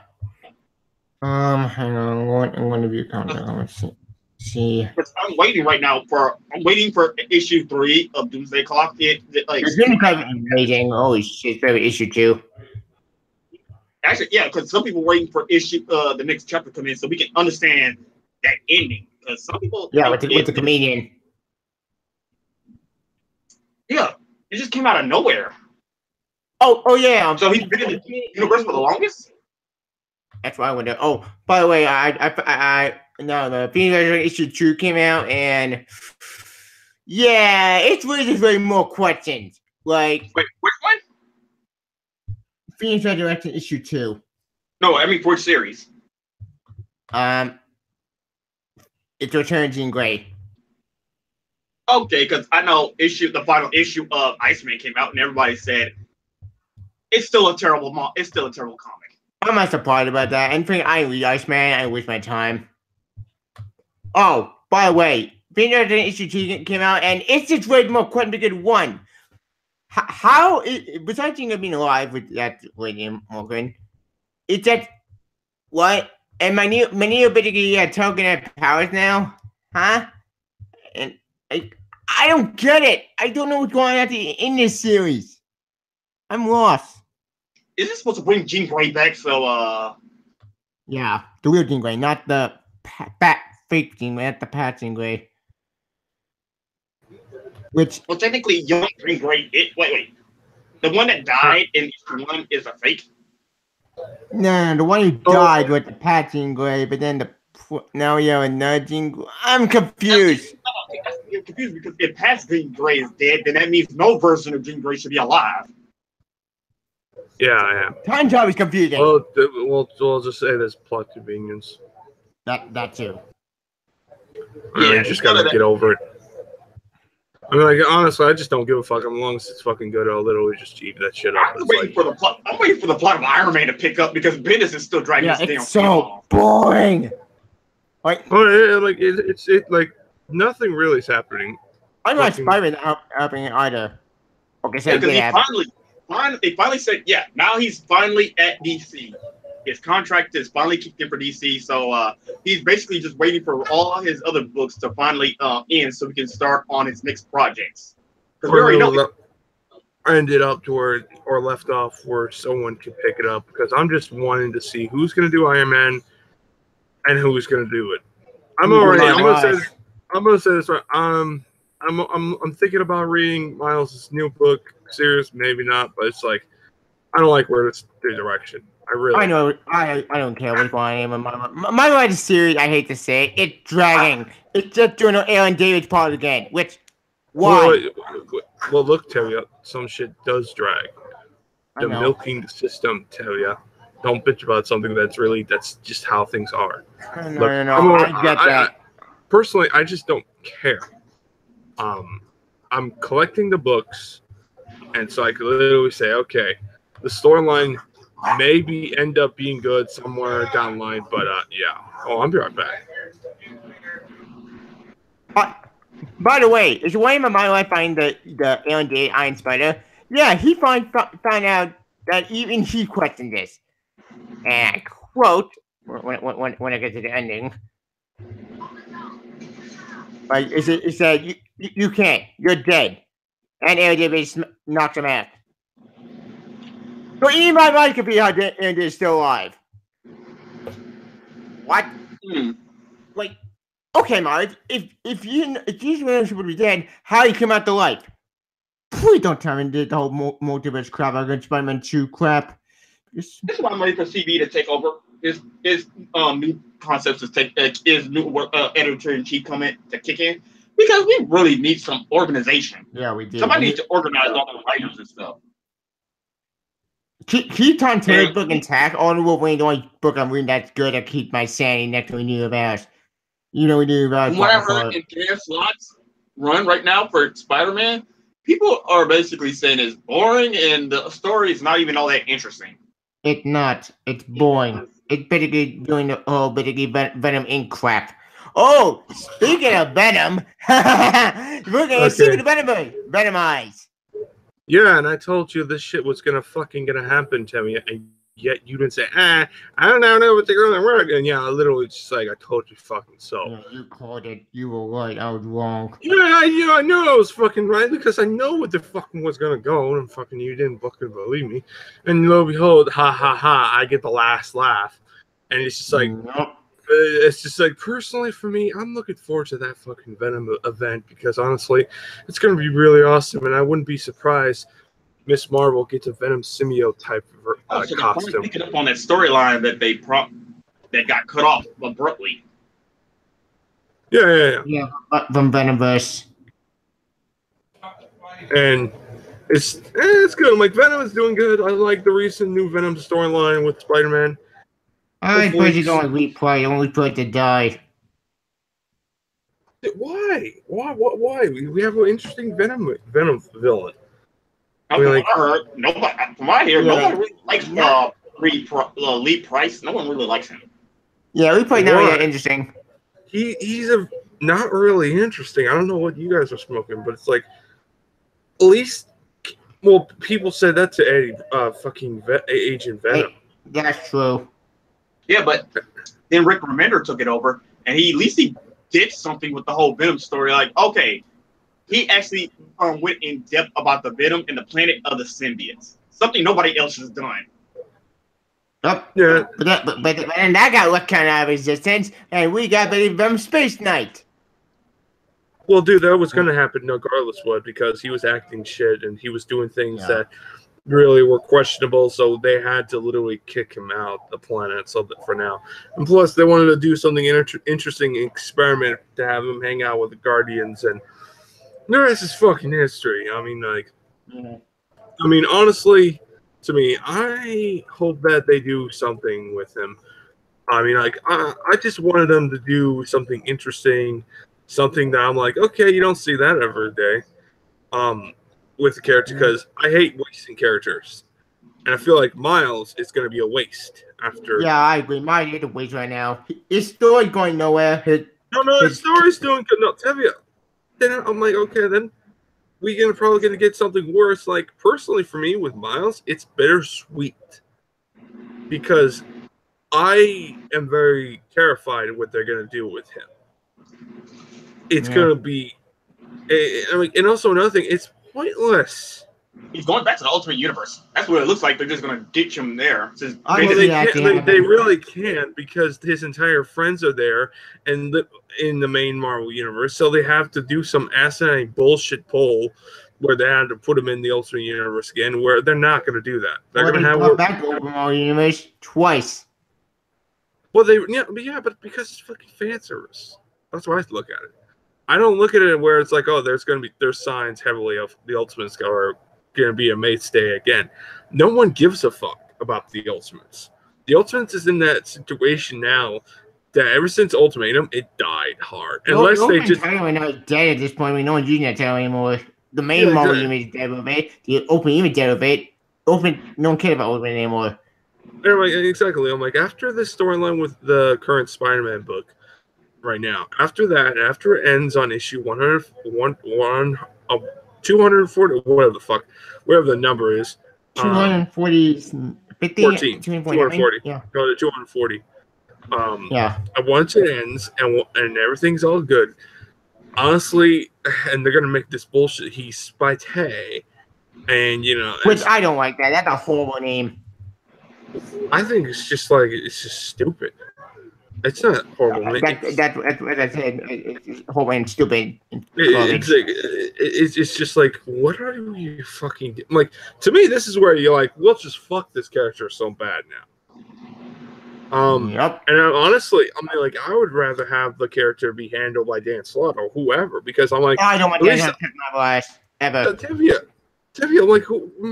I would rather have someone to be like, granted, Dan Slott has done some bad storylines with Peter, but it's like, I would be more comfortable with him than fucking having an unknown writer that just is a piece of shit. One writer I was supposed to take over, not Dan Slott, is this graphic novel writer who basically wrote a novel on Madras. He may be the new writer, but it's like, I don't think thing up with Spider books. Let him do something besides Spider-Man for once. Yeah, like what I've heard, he ain't gonna do that. I heard he's gonna fucking do the friendly neighborhood Spider-Man. Like, he's gonna have its own Spider-Man title. I hope that does not happen. I hope Dennis just leaves. He just doesn't know when to stop. He did a great Silver Surfer run.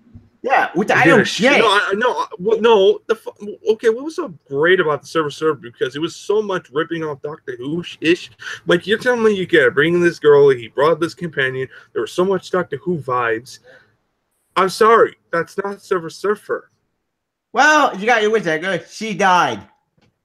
Yeah, that's so what. Actually, that was kind of like Norrin Radd when he was on Earth. He was just, hanging out, but at least it was something different. You could tell he put his heart and soul into it. He tried. Yeah, I agree 100%. He did try. Which is weird to me because I don't get it. His Silver Surfer one was great, but every months he's sucking. Why did he keep on bad storylines with Spider-Man? It's like driving me insane. I don't know either. Like I said, but then again, Sly has been very quiet, especially on Twitter lately, because ever since CB Lebowski took over. Yeah, so maybe when I'm hoping and praying that God with issue 800 kind of happen with the Red Goblin crap. 2 didn't happen. 1 more day get Dark Knight Resistance. 2, the marriage come back. Actually, no, make that 3 things. Like 1 more day get Dark Knight Resistance. Honestly, that will happen.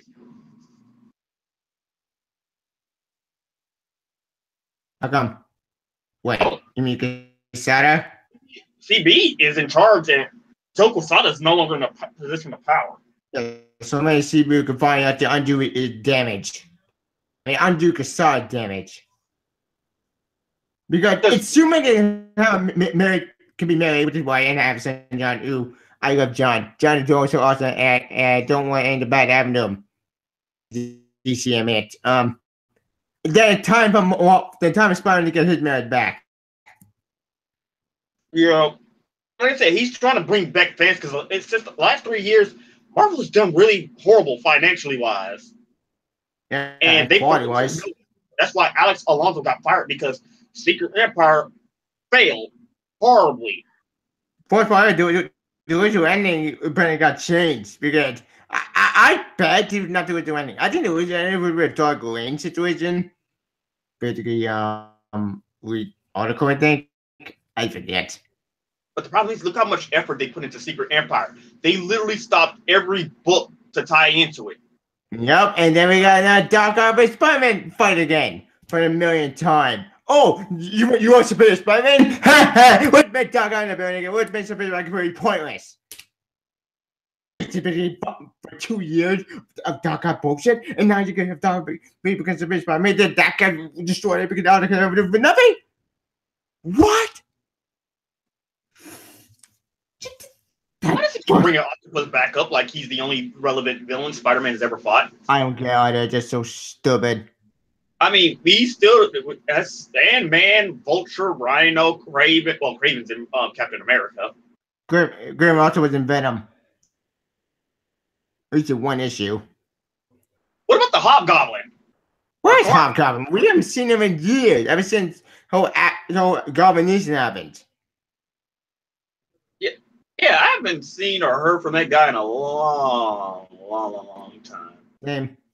What I saw Hobgoblin and Spider-Woman. But then that got canceled. After Scarlet Spider? Okay, I got a weird for Scarlet Spider make it canceled. Because this book is going nowhere. It's dragging. And I got a good Max Spider in this one. It was on my worst pick of 2017. And I agree. This book is so boring. Like, nothing happens. Like, until Lady Death showed up and fixed them, which thank God she did. But unfortunately, then that should be Pinocchio. Like, I hear Chip Zdarsky's doing great on his own Amazing Spider-Man run. Yeah, Spectacular Spider-Man. And that's the only series that's good next to Universe is not doing well under because actually Spectacular also the 2-in-1 fantastic thing in Human Torch. They said that's also great. Yeah, with that's good. Huh. That's weird to me because I don't get it. I can Marvel out to hide the computer, but we'll get the bad writers that get promoted. Like America got promoted, but then I got canceled. I think I canceled what got canceled in Chopping Block? I forget. Put a lot of them. Let's see. We got Iceman, Captain America. Let's see. Wait, Captain America got canceled? Huh. No, not Captain America. America Chavez. Oh man, oh yeah, that train wreck. God, that was so stupid. Basically, it was a lot of SJW books that got canceled. Good. You're saying we don't need it. Oh yeah, I know the Black Panther books got canceled. I'm not surprised about that. Gwenpool got canceled. Wait. Oh yeah, that was the only good book that got canceled. I did hear that was good, and people freaked out. I was not one of them because I didn't kill Gwenpool. Yeah, that was a tragedy that she got canceled. But then again, the woman she's based off of is a terrible person. Yeah, so good wins. Not really, but also Runaways. I seen the Hulu series and Hulu is good, but the comic I'm not with it. I'm still working on that. Yeah, I don't know what's going on in that comic. I know the either. But besides that, let's see. How's the X-Men? X-Men Blue? No reason. X-Men Gold came out, and I didn't read it. Because you look at the same old story. What is X-Men Gold going on about? I don't really know. Because I thought one was supposed to bring the X-Men back to the past? No, that's X-Men Blue. Yeah, what's going on there? That's what I'm talking about. What's going on with Blue? Because I know they were supposed to bring him back to the past. I think that's the way they're playing, but yeah, they could do a crossover with Venom. Yeah. So basically, this means that time travel story completely pointless, but now we're really stuck with them. Yeah, I was telling about what's going on with some of these other Marvel titles because I know Iceman got canceled, Chavez got canceled, Wimple got canceled. Yep. That was a tragedy. Spider-Man's probably gonna get canceled. Spider-Man, the main Spider-Man book's gonna get canceled. No, it's not at all. This is going to change writers. You think they're going to cancel that? Oh no. No, they are. They're going to cancel Marvel last. We know that. They're gonna have a new title and new all that crap. And oh no, that would be Alex Axel Alonso. He would just launch it back as a new number one. CB is in charge. Alonso era is finally done. Well, we still trade it. I don't know. What I've heard, all the information I've read, they're gonna have him with a brand new number one. Wait, for Miles? Yeah. Fuck. Yeah, Miles is gonna be called Ultimate Spider-Man or whatever, or Spider-Man Miles Morales. Spidey. No. He's gonna be called Spidey, and he's gonna be a continuation off of. He's going to pick off what we left off on the Spider-Man books, but it's going to be in its own little thing. Why call Spidey? That's one of the stupid things I ever in my life. Because they wanted to make They wanted to make him where he stands his own 2 feet. They wanted to do where it's like. They wanted to make it where he's doing his own thing, X, Y, and Z shit. He's not trying to be. Look down as, you're just the next Spider-Man. Oh, here's another thing. It's like, get rid of all the teenagers in the Avengers. You mean champions? Avengers or something. Last time I checked, wasn't the Avengers supposed to be run by superficial heroes, not teenagers? Yeah, you're talking about champions, right? No, the Avengers have Wasp, Vivian, Spider-Man, Kamala. Oh, well, that's the old team. That team that they got disbanded. Well, all the young here went to champions, and champions I don't know what's gonna last, and they both make it canceled. Dude, it's gonna last, heavy. It's gonna last because they're pushing a forefront with these characters, and plus they got X-Men, so they got Cyclops in. And actually, Second Night on that team. Wait, is he still on the team? He's on the team. Yeah, he's on. They got Gwen, Spider-Gwen, supposedly a member of the team. They got someone. I don't know Spider-Gwen on the team. Yeah, she appeared in one of the books. I know she appeared on New Wolverine for which one still out. Yeah, because they did her series as well. Yeah, I mean, she's doing a good job on that. Oh, well, her series, I haven't even checked on, but what I've heard, it's doing good. Well, it's another one that's going to get the axe soon. I don't know why. It's going low. I think it's sound great. Is it? One of the reasons why I bring this up because Marvel for the last 3 years has been doing terribly financial-wise. Comic book shops have closed, and Disney has taken notice.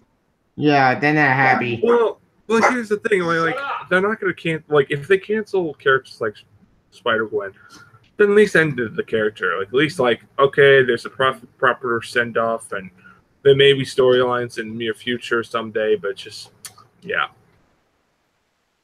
Yeah, maybe. Hey, who's about with DC? Because funny time Marvel just a pleasant, it just pisses me off. You guys talk about DC. I'll shut my mouth up on this.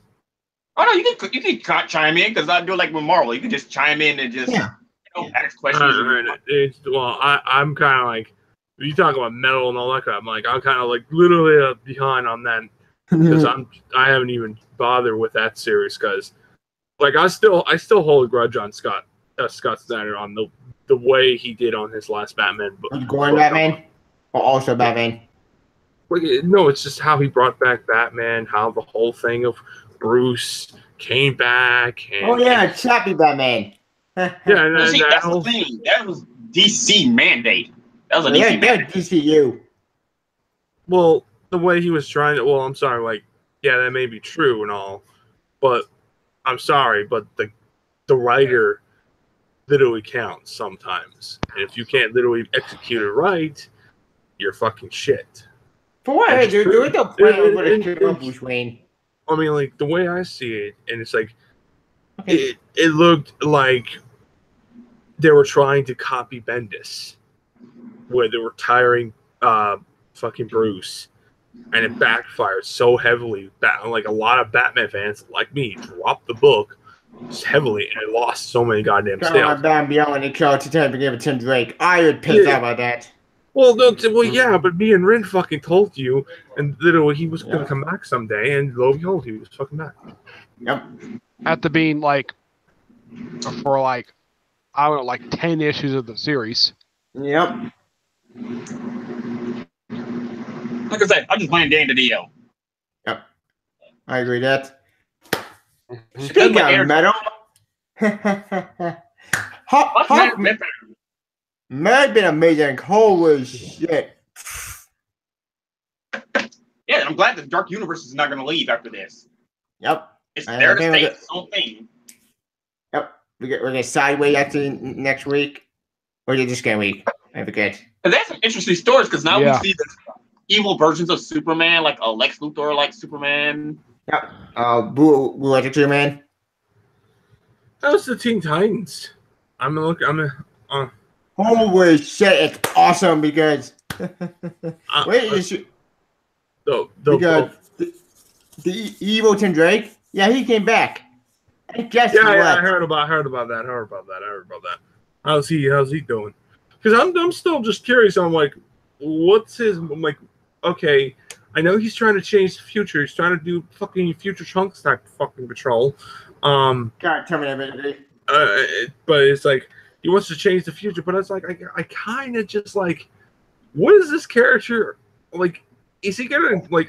I feel like it's gonna end up doing the result where Bruce is gonna come in and fight him, or literally just have a heart-to-heart talk to him and say, "Look, I know what you're doing. I understand that, but I can't let you do it." Actually, that did happen. That Evil Tinder went after Batman first, and Batman tried to kick his ass. It was awesome, but Evil Tinder cheated. He used a gun. Yeah, that's true. It's all about Batwoman. Something's going on with her. Actually, in the latest story, Super Saiyan tomorrow, he changed his target. Like, said, fine, I can go to Batman and go after John. He get pregnant in the future, John literally used software and destroyed the entire city. Yeah, I saw that John, Wally, I saw John, Bart, and Casey as the Connor, mentors. Bart, and Wally. Well, no. Connor, Bart, and Cassie. I thought that Superman was John because Connor is still whatever Dr. Manhattan did with him. Actually, that Time Tomorrow feature, that's Connor. And he did great. It's a Superman came out, and it was amazing. I got my wish. Come out to buy Superman, like I said, John. Yay! I got my wish. But who knows when the actual Connor will come back? I mean, you theorize he's probably still in that prison someplace. Bart, because he's one of the speedsters, he's in the Speed Force. Yeah, so like Bart Toy. Version of him, he probably got out at some point. Yeah, some people think after Doomsday Clock, maybe that's when the JSA, Bart, and Connor and all them will come back. I can see that being the case because Superman tomorrow. Yeah, but the final issue is not going to come out until October, so we have to wait now because issue 3 is come out this month. I think we have to wait like a year. I think it's almost a whole year. Because right now they've only released 2 issues so far. Final issue comes out in October. That's roughly. And Metal ends next month. I can wait. Like like Metal been amazing, Deep Day been amazing, and DC been killing with the I events. think for some people that Metal is a bit because it started last summer. Yeah, it did. Yeah, it started in the summer, but then it can't really call it. It came in late, like Rebirth. Oh, Rebirth immediately came. Yeah, in the but here's summer. the weird thing about this thing. After they released, like I think it was 3 issues. I think it was some Resistance. Yep. And then after issue 4, we had Bats from Hell. Yep, Justice Street tie-in.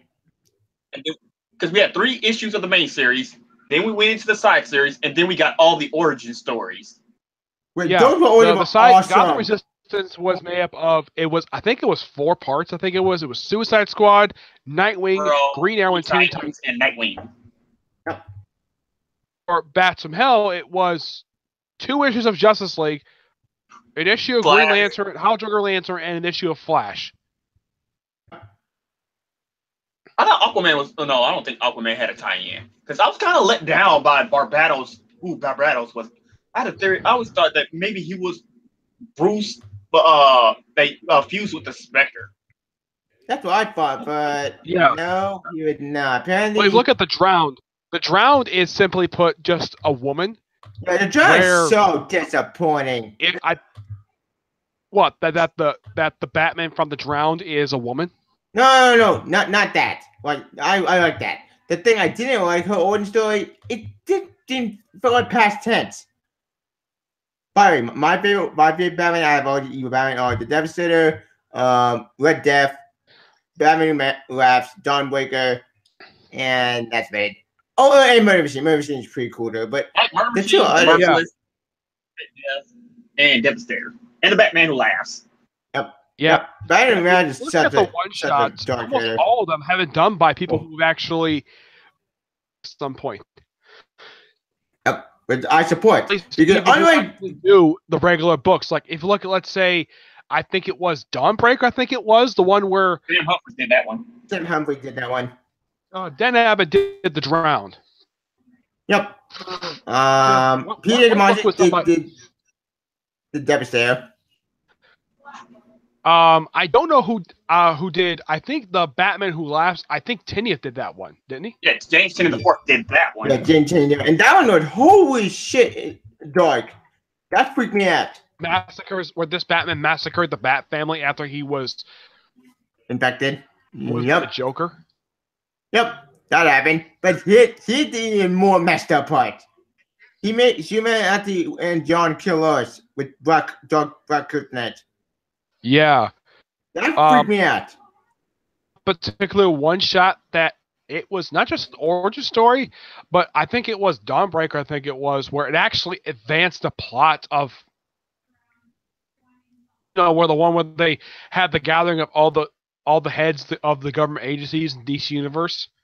Yeah. Checkmate. Yeah. DEO. That's not Dawnbreaker. I think that was the only one. It's not just an origin story, but it was an advancement of the Dark Knight Metal plot. Yep. That's not Dawnbreaker. I think that the Batman with the Ares helmet. Merciless. I'm still confused of exactly why in the world Steve Trevor switched from I think he was in the Air Force, and he switched from Air Force to the Navy. I don't really get why in the world he did that for. My best guess for the movie, but who knows? Yeah, did one thing I did. In the movie, he was a spy. Yeah, he was a spy in Wonder Woman. He was in the army. In the case of the comic, he's in the Navy for some strange reason. He's a Master Chief, even though he was a colonel before. Yeah, Weird though, because after the events of the second arc of Jeff John Justice League, he gets removed as the head of Argus, placed Amanda Waller head of the organization for like 2 years because of the events of Forever Evil, and I think Steve Trevor takes back control. Still, in the past 4 years, Argus has played a very small role in DC Universe. The only comics that they popped up since Forever Evil is they popped up in Superman and Wonder Woman for their tying for the truth. For Savage Dawn, and I didn't like that story. Basically supporting characters in the pages of Wonder Woman, which I appreciate the fact Steve Trevor is back being a supporting character of Wonder Woman. Same. I think this is the first time he's back in the book as a supporting character since the 50s and 60s? No, since Gail Simone's one. He was a supporting character in that book, but they weren't love interest at all. For some strange reason, I have no idea why DC did this for. That post-crisis, Wonder Woman went through several different boyfriends. I mean, heck, she did a character named Nemesis. I have no idea why. Gail Simone set it up during her run where her partner Nemesis during the Volume 3 book, and she she started a relationship basically the Amazon way. What? Like, huh? Here's something really weird, Tivia. At one point, Wonder Woman was in a relationship with Kyle Rayner. Huh? I bet that Don Troy was Kyle Rayner from Countdown. Yeah, but here's the thing. Kyle Rayner went through several girlfriends. First, it was his girlfriend was killed by Major Force, the one who was killed and stuffed in a refrigerator. With the government refrigerator term that they would use. And he briefly dated Wonder Woman, and then he dated Donna Troy, a relationship. Well, I've heard nobody cared for this thing at all, and forced. I list as my top 5 forced relationship because this relationship really had no reason to exist. At least in the case of her relationship with Jade, that made a lot more sense. Yeah, that one I can agree with 100%. Other relationships that I felt that were forced, like Luke Fox and Barbara Gordon. Completely out of nowhere with them making out, like, they're a couple now, even though, yeah, that was DC. I'm not sure why the creating of Batgirl did that for. Yeah, stupid. Medusa, yeah, that basically it went nowhere. There was the Carla Cooper and Peter Parker relationship. Oh, that was forced. That pissed me off. Slott was the one who started that relationship, and that relationship lasted for. Poof, they're done.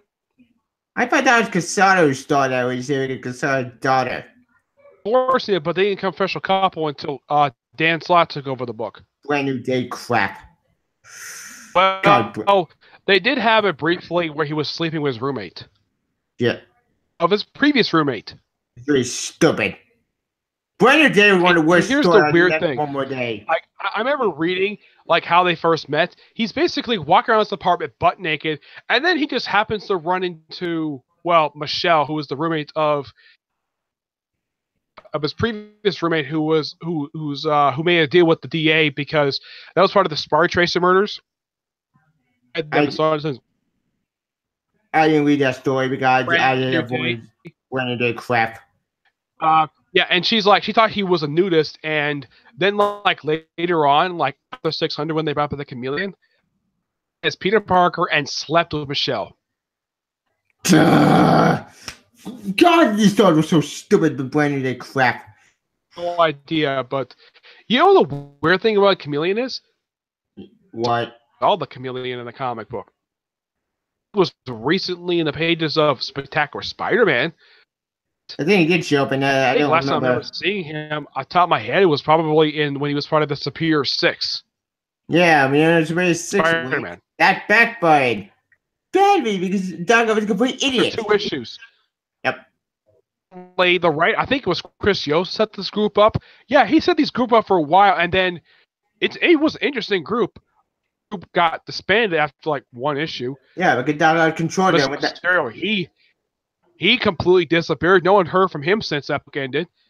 I think we saw Sandman has popped up a few times since then. I think he popped up recently in pages of Spider-Man. And my Mirage Spider-Man.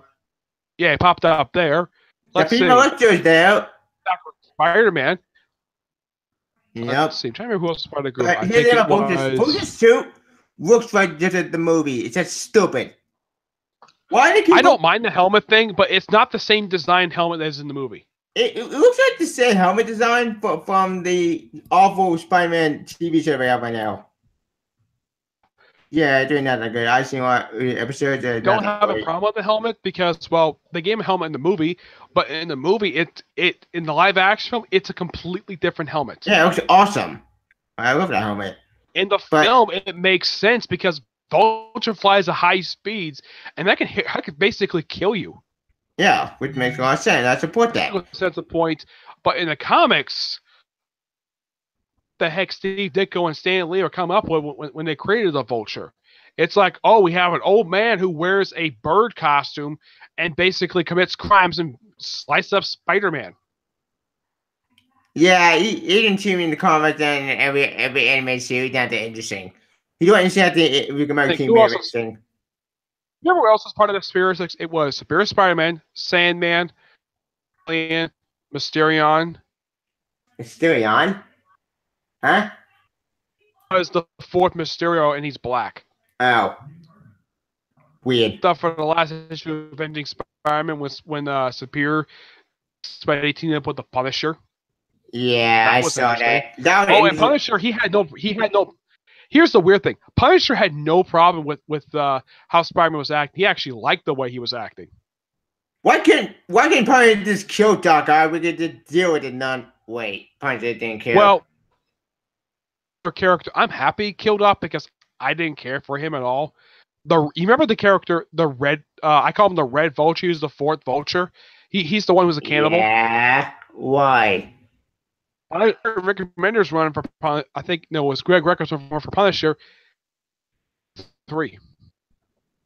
He cut him off. He had an arrow battle with him, and he shot and stabbed him. And then the next shoot, the NYPD's finding his body in the middle of the street. Nice. That's one to take care. Let Punisher kill him off. Why can't you do the same thing with the Looter? I don't care for the Looter. I'm surprised they brought him back for Venom Inc. I don't care for him. He's probably by far the worst villain. I hate this guy. From Venom Inc. Like, we played is so boring. Can someone just kill this asshole? I saw an anti-agent Venom. I keep thinking Sly and Casada can squeeze in the Punisher and have him kill Lee Pierce after he gets the Minion symbiote removed from it, because I don't think anybody cares for Lee Pierce at all. I'm hoping 2 things happen. A Block beats him up, and then anti-agent flat down just kills him. Just shoot him in the head. Well, in the case of Eddie Brock killing, I don't have a problem with that, mainly because some people, he kills bad people. Yeah, he does. That makes sense.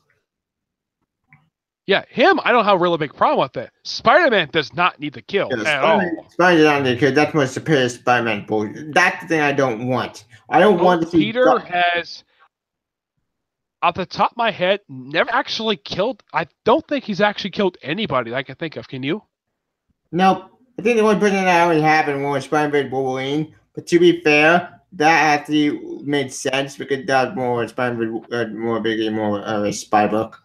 He technically has killed somebody. Well, yeah, but he blames himself for the death of Gwen Stacy, even though that Norman Osborn killed her by snapping her freaking neck. Yeah, but it still bugs me the fact the guy has never been charged with Gwen Stacy's murder after all this time. It still bugs me that Goblin, Norman Osborn, and Harry still alive. Like, Harry should be still dead. Like, that's always been debated on whether or not he actually killed her or not when it comes to Gwen Stacy. Yeah. And here's the thing, though. Yeah, according to I know about deal, I got weaving on Goblin stuff. That dude know I'm going to do Mephisto, and I know he's going to get memories back. Stuff. There was plans to bring back Gwen Stacy, and then they decided to not do it because do one of the best deaths in comics. That was Jammy's plan. I support Jammy. Jammy's plan could have worked. Problem because Saw screwed his plan over and said, it's magic, and you had to explain it. Sometimes that happens, tell you. The problem with that story was Doctor Strange and Reed Richards couldn't fix a bullet wound. Or Tony Stark. Exactly. But I just feel like with that storyline, it was the most lazy writing in Spider-Man comic book history in a long ass time. And honestly... And St. Patrick is offensive. Oh, yeah. That too. But it's like, the way I look is like, it's just stupid. A lot of times. Yeah, St. Patrick, that's still canon. Have you guys ever seen the videos where Joe Quesada actually got booed off stage because of One More Day? I heard about it. I never the video for it at all. I didn't know what the video for it. It's floating around. But yeah, he got booed off stage. Oh yeah, because they're fed up with the bullshit. I mean, like, and honestly, and personally for me, if my theory comes to be fucking bullshit, and I'm like, for Spider-Man, it's like I just don't care about that. Like, I want it to happen, but it's just like it's gotten to that point. I'm like, does it really fucking matter now? Like, you got to renew your vows. Is it really necessary to put them back together? I think at this point, I think it does because I'm just going to last any longer because due to the time jump. Yeah, a lot of people not happy about that, and I kind of wait. Why are you not happy with that? No, I'm fine with it, even though I am annoyed by it. It's just other people are not happy about it. Oh, I see. Well, that's what you're gonna get if you have appreciate those books, because you're never gonna have them back. And once it gets canceled, I'm like, wonder why. You people didn't like it. They decided to say, screw it, fucking cancel it. That's what Marvel is sometimes when I get back.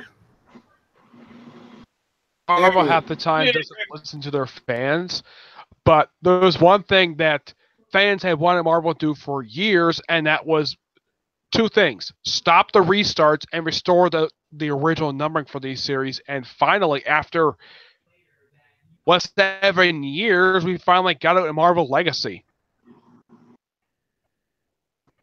But by the way, I found out the True Titan tomorrow. 3 times tomorrow, talking about Jamie. Oh. Oh yeah, I saw the images on 4chan. Yep. Connor, Cassidy, and Bart. I checked the solicits for this coming. Doesn't come out this week at all for some strange reason.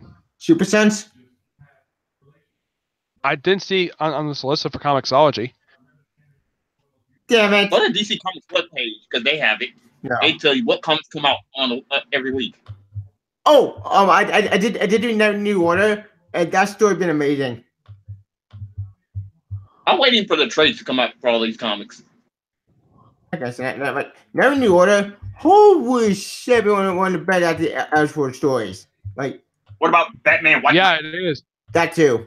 Yeah, White Knight's good too. But of the two of them, I mean, New Order is ending, I think, this month. Yep. That series is ending. Yeah, issue 6 coming. I think White Knight. I think it's only like 4 issues, and I believe it is. Yeah. Means it's probably gonna end in March. I got my year 3 complete collection. Wait, what? That comes out? Weird. Tivia, did you read Batman and the Signal #1? Yep, I did. This was.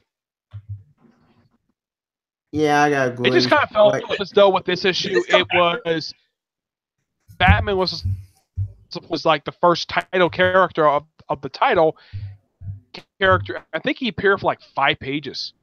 I think what 5 pages? Yeah, so he had to shine the whole book because it looks like Daredevil when he was rocking the yellow and red.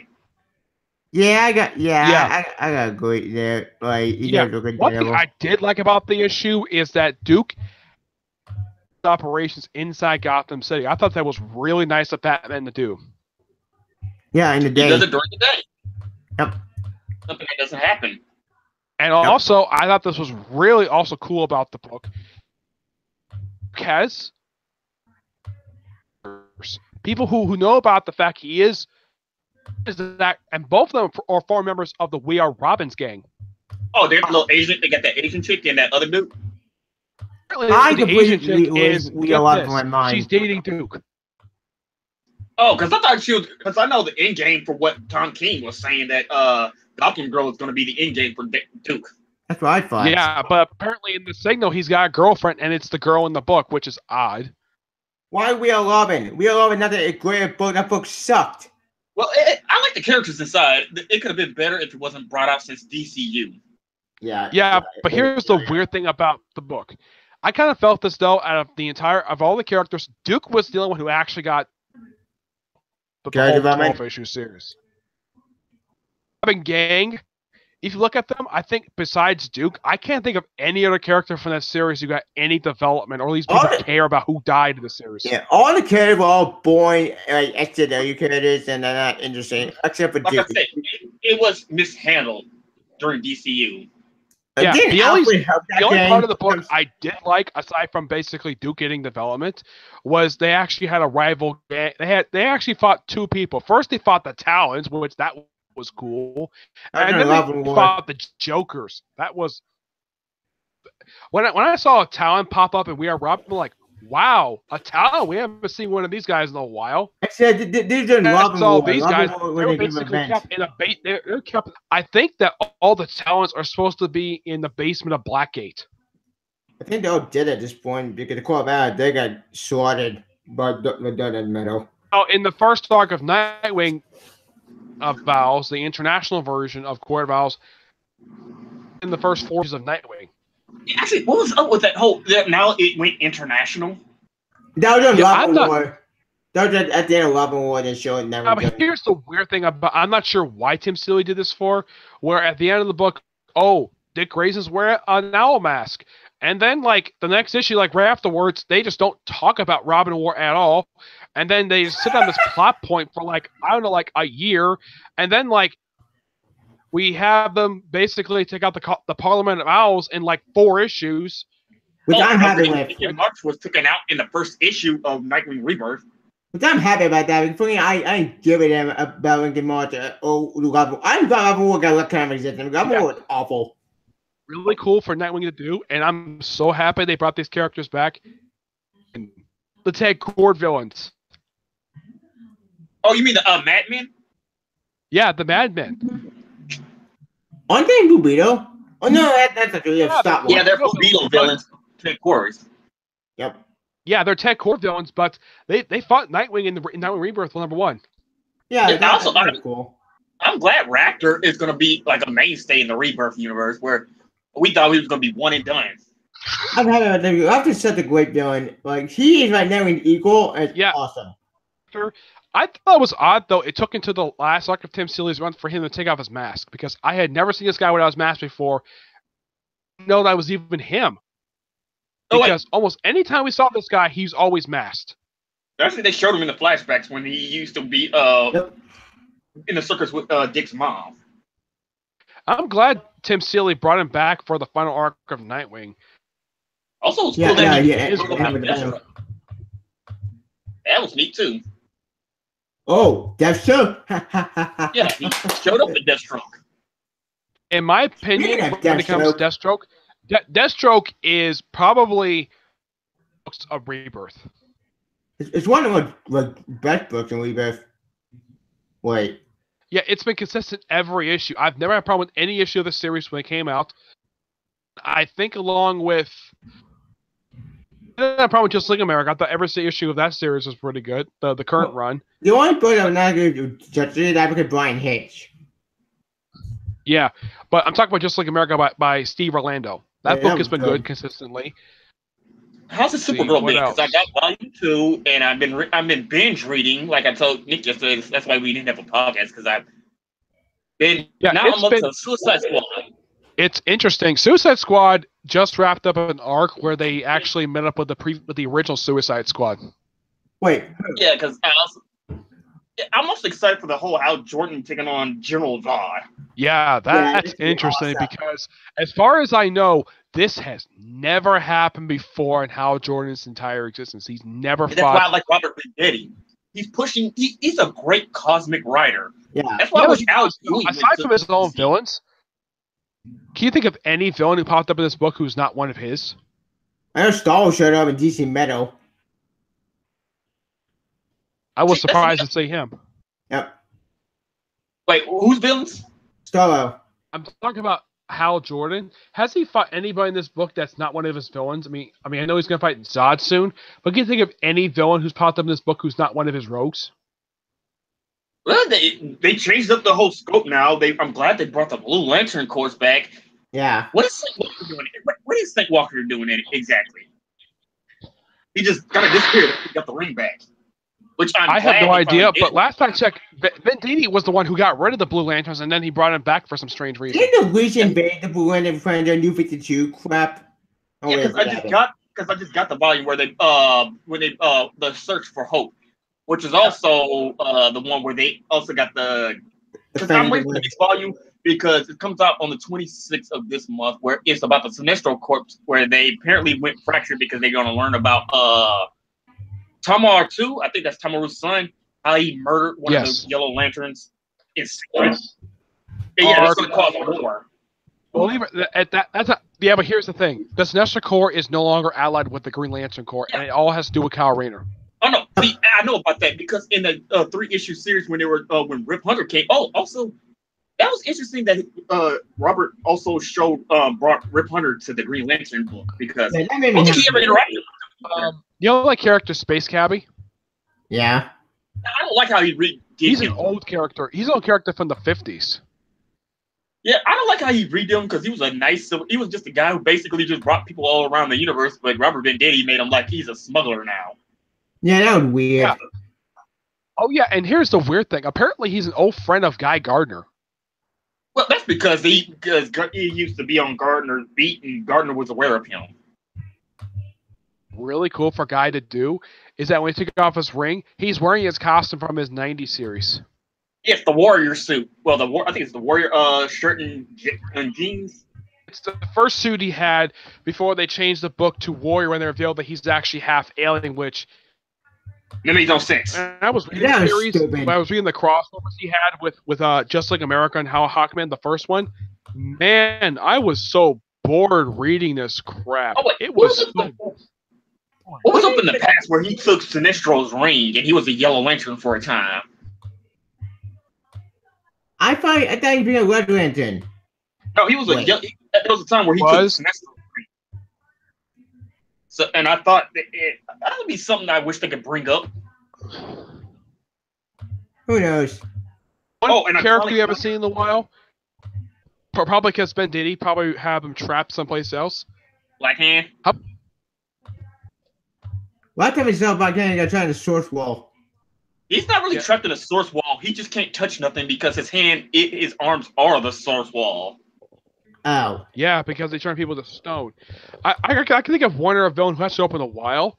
I think last time I physically saw him in a book was when Ben Diddy had him come back for that arc that had Black Hand in it. It was, I think it was the first Relic? arc after Convergence. Oh, you mean Relic? Relic? Oh, yeah, Relic disappeared. Yeah, Relic. I don't like I'm Rogue. glad that was gone. Rogue was such a That stupid was- villain. No, I like Rogue. The only volume in Robert Venditti's run I will never acknowledge is the Reservoir story with the Relic arc where he got rid of the emotional bias. That's the one arc I will not acknowledge. Lights out. Yeah, that was bullshit. Why in the Because he did world? every Yeah, he I undid. did not care for his retcon.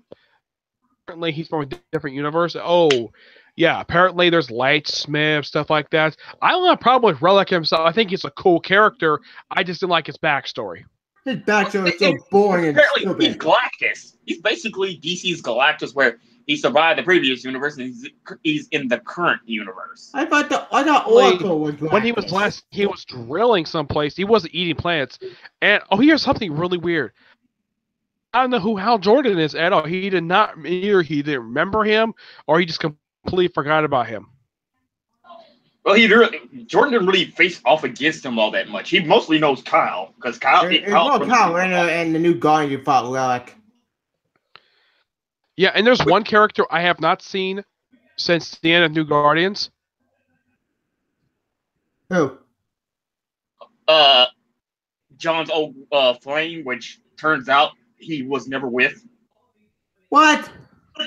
Yeah, and here's something really weird though. Apparently, she and Kyle were in a relationship, and then by the time Rebirth, we broke up. That's what he said. They broke up for some strange reason. Thank God for it.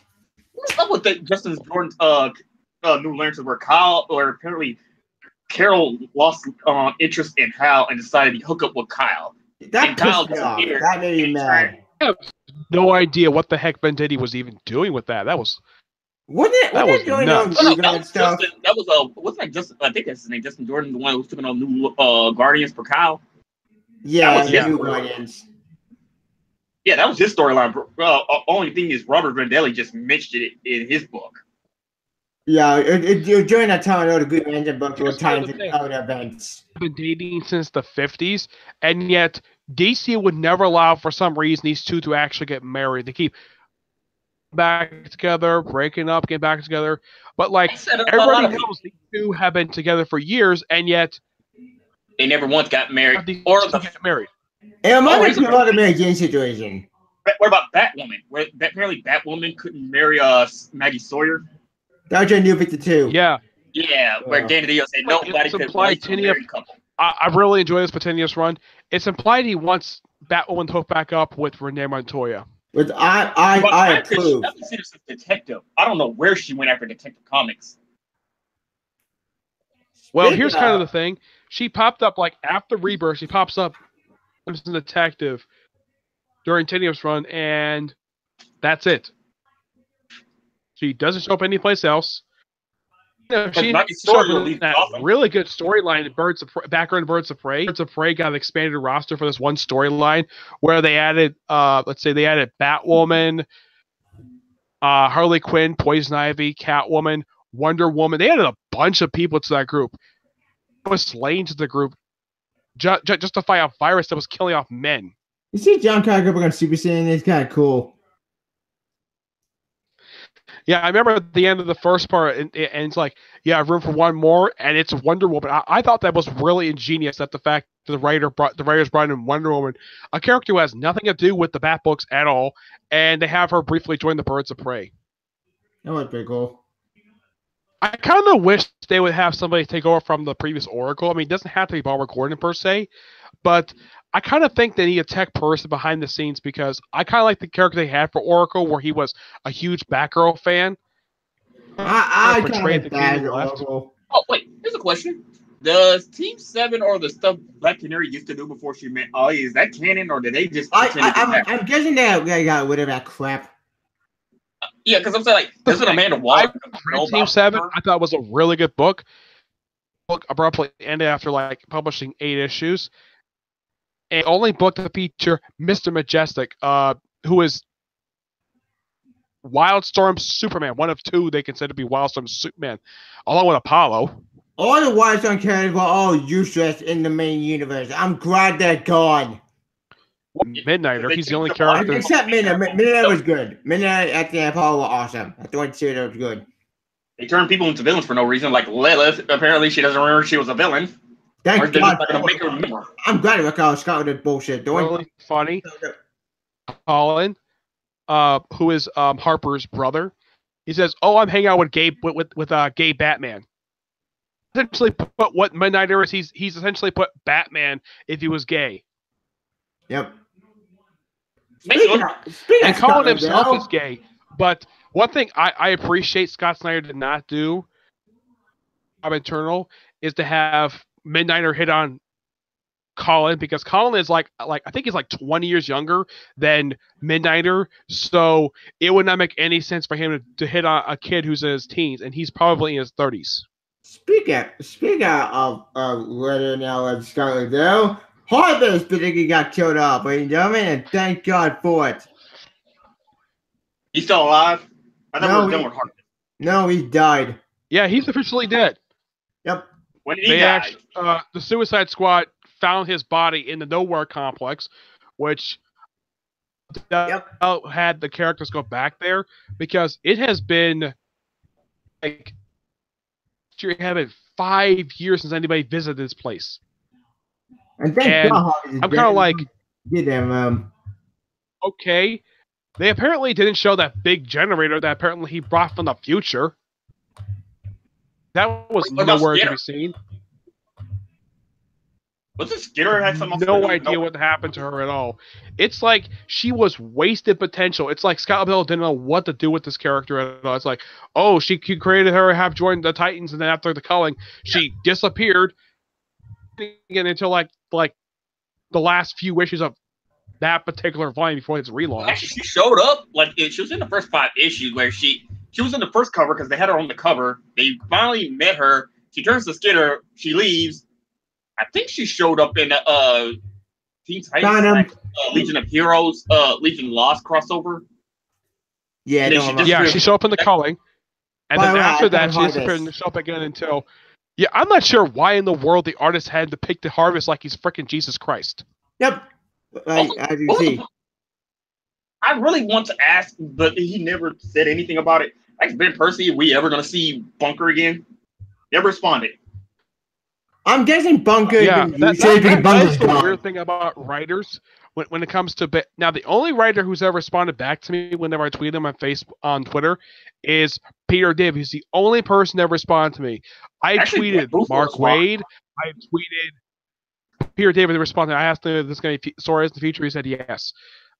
I've tweeted Mark Waid. I've tweeted James Booney if there was going to be a 100 issue of Deathstroke. he never got back to me. I've tweeted several people on Twitter, some writers. Heck, I even tweeted the creator team of Batgirl Birds of Prey if Vex can join the group. What does Got no response. Then she shows up in Just Like America. Oh. I think that they're probably just gonna say, "Hey, Steve Berlin already has rights to that character already. He's already gonna use her." Yeah. Well, on Twitter, they just said nothing. Yeah, because it turns out Peter J. Tomasi for Ethan Van Sciver, he was doing a live stream. It turns out Peter J. Tomasi and Patrick Gleason had a story arc to do with Brainiac, but Robert Venditti, Ethan Van Sciver were already going to use them in the second volume. So he couldn't. But here's the weird thing about Brainiac. Book is actually the version of Brainiac from the 80s. Yep. Yeah. Sure. And Green Lantern. And there's a new 50 logo. Drop it in a jar. That made me laugh because that made so juicy. Because the story for Peter J. Tomasi is Brainiac was gonna meet John and he was gonna capture him because he was unique. That's not awesome. I'm gonna read that. But the problem is that they use Brainiac, and I guess they're gonna say that version of. We don't know what ever happened to the real Brainiac is gone. He's somewhere in the future end timeline. Actually, there's one. That's not true. But there's not convergence. Like I tweeted him after I met him at Comic-Con, and he says he was happy to meet me too. The person never responded to me on Twitter is Tony Bedard. I talked to several people, comic pros, like Sam Humphries will respond to you. Brett Booth, the artist, he will respond to you. Tom King, Scott Snyder. In fact, here's the thing I didn't know about Scott Snyder. If there's something you don't like about his bad book, he will literally DM you and he will ask you, is there some way he can help improve it for you? Here's the thing about when it comes to Scott Snyder's Batman. Seeing a Shiva, even the Zero stuff, I thought was interesting. I like Zero. Zero pissed me off. So if you read the book from the beginning, from Court of Owls up until, let's say, the final arc of, I kind of felt as though really did change after the first year on the comic. It changed to the way it is now, where he changes the style of his artwork. But I'm pretty fine with that because sometimes he needs styles. Actually, the only person I have not heard from in a while is Grant Morrison. I think Grant Morrison is busy writing his own books. He's one person I've always wanted to meet at Comic-Con, but he hasn't come to Comic-Con yet at all. Though I have checked for this year's MegaCon Orlando, Jim Lee is going to be there. Well, Jim Lee is a busy guy. Plus, he's always doing artwork, and he's also a big family man because he has adopted kids. I think he has like 5 or 6 adopted kids now. Yeah. One thing I don't know about him, because he's a big artist, does he charge for singing? Does he charge for autographs? He probably does. Not that I'm aware of. But hey, he's an artist, so artists also got to make money. Yep. Yeah, here's the thing. I've heard artists do charge for original artwork. The only artist I know of who does charge for autographs is Neil Adams. He's the only one I've ever seen, because every other artist I've met never charged me a dime. Yeah, I met they're nice people. Actually, I was gonna say, go on Twitter and follow Ethan Van Sciver on his live streams. He actually takes requests. He does? Yeah, he takes requests. That gives me an idea. Like, in his live stream, what does Ethan Van Sciver do now? Because he's not doing Green Lantern anymore. That's all he does is Hal Jordan the Green Lantern Corps. But go listen to his live streams. He will actually tell you things that like Rebirth issue number Rebirth or other comics. He'll actually tell you like little tidbits that were going on by the Batman Who Laughs or does Venditti respond to issue number 1. I would listen to it, but I need an exclusive writer to DC, and he knows a lot of things that goes on behind the curtains, and he will actually tell you some things. Jeremy, like, have you ever asked so it was like to work with Jeff Johns on Green Lantern Rebirth? Oh yeah, he talks about it. He said he helped him a lot when Jeff Johns was coming up with all the old stories back then. They got together. I didn't even know that him and Jeff Johns both co-created La Fleas. That's cool. Really? I did not know that at all. LaFreeze, I think, is a good character. Yeah, but here's the thing about LaFreeze. he had a very weak series. Yeah, I saw those issues. Wait, New 52 or pre 52? Because he also had a mini pre 52. They were both. Pre 52, he only had a one shot. New 52, he had a 12-issue ongoing by Keith Giffen. That might know. Yeah, and it turns out that dog like Green Lantern was his cousin, his long lost cousin. Even though he's billions of years old. I mean, originally the series started out as a backup feature for Threshold. Threshold was awful. Yeah. Yeah, it was an odd series. And especially since they killed off the first story character in the last issue, where he's killed by another character as a joke. Yeah, and Blue Beetle got screwed up in that book because his book got canceled. You know, from what I heard, he was supposed to play a big role in Threshold. I think he only appeared for like 5 issues. 5 issues, then he had to get towed back there, but we didn't get to see him until Convergence. I'm actually glad that Kyle Rayner got interesting about that. The book itself was selling less than Blue Beetle was. Actually, I wish Blue Beetle showed up in Tom King's Omega Man. At least so he could put up a space. He said, actually, I wouldn't have him let fall away in space because the Reach just destroyed them. I'm happy we fixed them finally. Omega Man book, Jeremy, I read it. I thought it was a good book, except the artwork was very, very dark. Half the time I couldn't even see what the heck was going on. Right? Someone pointed out that there's the Kyle Rayner was the character in the cross-shaped mask. I didn't know that was even him at all. I just thought he was some random character, and then they showed it in the preview, on the DC website. They showed the preview where what was his name for the Omega Man? It's weird though that series was originally going to be canceled issue 7, and then for some reason DC uncanceled just so that Tom King could finish telling his story. Well, why? That's because Tom King became exclusive because he signed a contract with Marvel to do a 12-issue series, but behind the closed doors, he became exclusive with DC, so they changed their mind. Yeah, I heard that for the director's cut for Vision. Commentary for the Vision for the director's cut for Vision, where it's now a 6-issue limited series. I've not read the director's cut for Vision, but I read the Vision comic book. It is amazing. It's probably one of his best work he's ever done. He hasn't done that many comic books, Tom King. Is that his only work he did for Marvel? I think it is. As far as I know, yes, that is his only work. But if you look at his work catalog, it's not very long. I mean, the first book he worked on was Grayson.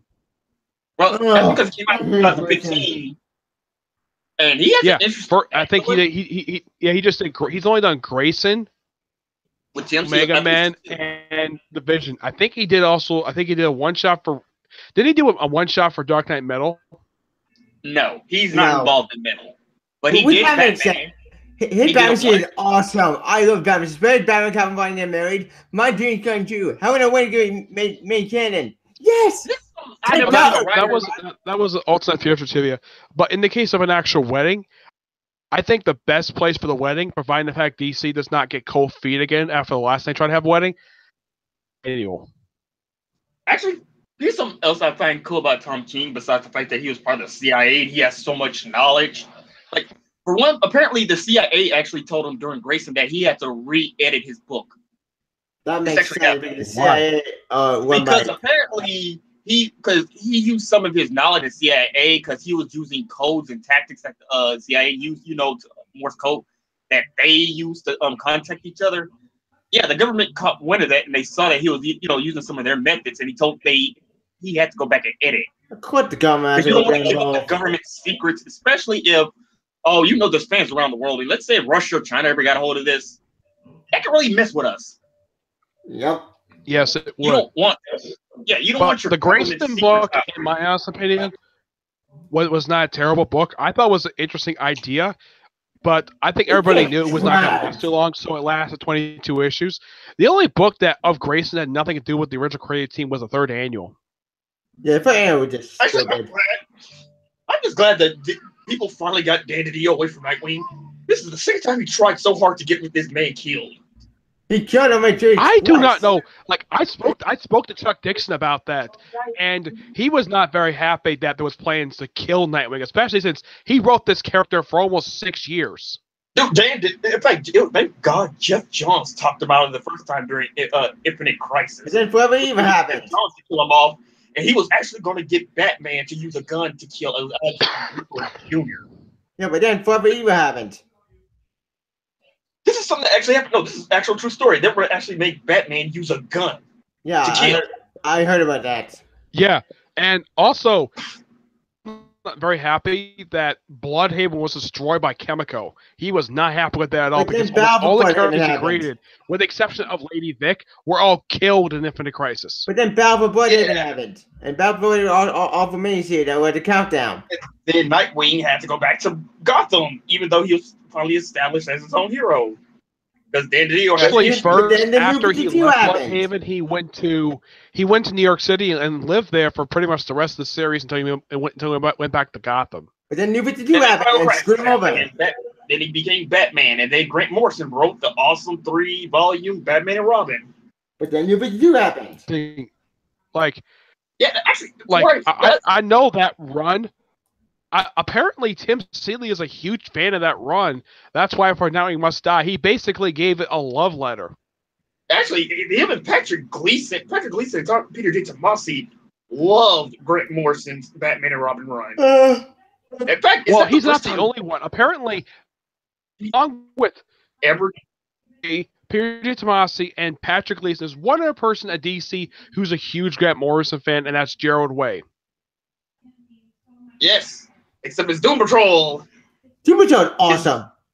Actually, no, what's going on in Doom Patrol in the future? Because I haven't seen them in the catalog. Yeah, I don't know what's going on with the book at all, because the book is only released about 7 issues 8 issues so far, and the book's published for a little over a year. It's weird. I didn't go in that book. It's like an acid trip. Actually, what's the point? Why is Young Animal renumbering? It's only been around for almost a year. They're already going back to issue 1. I get why they're makes no renumbering. sense. I get why they're renumbering. Hang on, let me explain. They were never gonna Milk War stuff. Yeah, no, that's okay. I understand that, but why are we getting a number? They're all getting renumbered. There's no point to it. Oh, Here's the thing. yeah, I don't get that either. The same title, they're getting a subtitle along with it, like they get an X name along with it. Yeah, Not Dave exactly a Carson's really going- big problem. It's not like what Marvel did it. They just just kept the same name, no change to it. No quarantine change. No number. What's the game number? What's the extra number 1? Bullshit. If it doesn't Find work number out, 1. we get a new Bullshit. writer and we just renumber.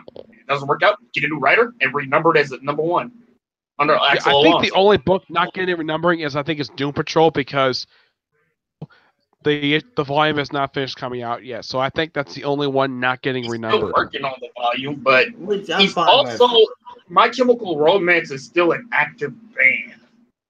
Weird. I were Gerald So Way, yeah, I would be doing the writing stuff when he's not busy singing. Yeah. because like I said, yeah, My Chemical Romance still does gigs and stuff. So Yeah, but and here's kind of the thing. He's not only has a band. He's writing a comic book, and he's the head of Young Animal. yes, he was the entire. I guess he also uses strings because let's face it, he's famous, and this could help out DC, so he made Young Animal. Young Yeah, Animal and I have read an article that he did read the succeeding writer to Grant Morrison's run, Rachel Pollack. He did read her run, but the run that came before Grant Morrison, the Paul Kupperberg run. No, I don't think the first comic he ever talked about was Grant Morrison's Doom Patrol because he brings that up. I'm wondering though, did he read the stuff that came before that? Because the characters that popped up during Grant Morrison, like Tempest, like he was actually a Kupperberg character, but by the time Grant Morrison took over the book, he had the character stop being Tempest and be the team's position before he got killed off by. But by the way, I found Super Sentai issue 17 for the conclusions to the 10 tomorrow. Super Sentai and tomorrow. That's going to come out to January 17th. But the final issue is issue 12 of the storyline. Yeah. Issue 12. That's the final part. Yeah, it comes out January 17th. Yeah. Okay. I think it's odd though that Peter J. Tomasi is bringing back the Titans of Tomorrow. I'm happy about that because we no one has seen this group. since Jeff Johns run for Teen Titans. Yeah, I actually got that volume. I actually got the complete volume of Titans of Tomorrow. Yeah, man. Even they're freaking nuts. Yeah. I don't own any volume of that run, but I did recently get the first volume of JSA. It was the issues written by James Robinson. Oh, I got did a that. review of it today. I got Justice Be Done. I got that Elseworld story by James Robinson involving the Just JSA. I'm collecting the Jeff Johns. The Golden Age? Here's the neat thing about that miniseries. That miniseries, even though it's an Elseworld story, canon. Actually, it kind of reads like The Watchmen a little. Yeah, it kind of does. And all issues are. It's a 4-issue limited series, and it's double sized. And I heard it won an award. Yeah, because where I live for Second and Charles, all of Jeff Johns' runs is each volume is $4 a piece. Yeah, back. Really? Do you own the James Robinson Starman run? I own. It's very weird. It's complicated because of that volume because they don't have every volume. I got 4 volumes of Manhunter. Yeah, I saw that and I just bought it. You said Green Hunter? No, Manhunter. You mean the one done by Mark Andrego? Yeah, I got that because I saw Mark Waid praise this book. Yeah, I read it. It is really damn good. Because I mean, people do not like his run for Batwoman. For Manhunter was really good, especially since he basically paid tribute to the past Manhunters. Though he had it where the Mark Shaw Manhunter, he killed off the original one, he killed off Chase Lawler, and he killed off the one Kurt Busiek created. Oh, okay, because I only have that run by him, even though I can't pronounce his last name. It's kind of a little freaking hard, and I got the volumes of. What do you mean? Do you mean the one created by Kurt? You mean the Manhunter created by Kurt Busiek? Yeah, the female one. It's not female. It's male. No, I mean it's. You mean the female one? That is Kate Spencer. Yeah, Kate Spencer. Yeah. Here's the thing about her lineage. It's actually really cool. Her grandmother is the original Phantom Lady, and her cousins are Ted Knight and Jack Knight. Never heard of them. Yeah. And also, they didn't say her husband was I think it was a villain. Or I haven't got a chance to read that, but they said her husband was a villain or he was a metahuman because the son has meta genes. Yeah, and here's the thing. Kate. And she's a lawyer. I know meta gene stuff. Yeah, but here's the weird thing. Black Federation are set in the future, and she's got a boyfriend. She's got gray in her hair. Really weird that they did with her son. Future, they made her son gay. So why? Who cares? Why? But his boyfriend was Alan Scott. I'm gonna believe it or not, I think they made Todd Rice his boyfriend. Why? Todd Rice. Who? I don't know whose bright idea was it to make Todd Rice, aka Obsidian, the son of Alan Scott, gay. That was one of the most bizarre ideas I ever seen. I only know him by his hero named Obsidian. Personally, maybe I don't care about that because that's fine. Whatever. Here's the thing. I wonder how. I would piss off. One person I would like to give his reaction to it, but apparently he only does cons in South Carolina, and that's Troy Thomas. How does he feel about Obsidian being gay? I don't know.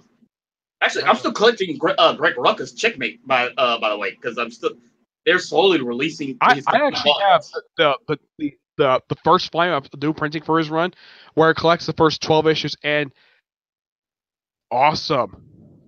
Yeah, I got that. I saw they had that on back recently because we brought back Checkmate. Argus is going bye because thank God Argus is not usually. Argus ain't going nowhere. Argus is a good agency. Apparently, only Jeff Johns knows how to use Argus at all because apparently no other writer at DC knows how to use them properly. They've been even shoot ripoffs, but their target canceled like that. They're just like Checkmate. There's no Checkmate book going on, but Checkmate still exists. That's or true. Shade. Yeah, for the its head DEO. was, I think it was Maxwell Lord. As for who head of is currently, I don't know who the head of Checkmate is anymore. There's no head because Maxwell Lord got rid of everyone else. Yep, all Checkmate are dead. They're not dead. Yeah, but you know what's really weird about the castle where Checkmate has the base operations? Its appearance-wise, interior, it looks the same way it did during Countdown to Infinite Crisis. Actually, I hope Mr. Terrific goes back to being one of the heads of Checkmate. Going back to be the Black King. Speaking of there's one character I think that's interesting from Greg Rucka's Checkmate run, and that was I think she was the Black Queen, Sasha Bentrix, who was Bruce Wayne's former bodyguard, who he had a thing for. Yeah, she was a knight. Checkmate run. Yeah, well, she was a knight, and then she became the Black Queen. Question. And then here's something really interesting. They actually had a starting relationship with Michael Holt, which that was interesting. I'm coming Earth 2. Yeah. Earth 2 is gone. They admit wrote the book. I read the last issue. Let it stay where it is on a happy ending. So I agree.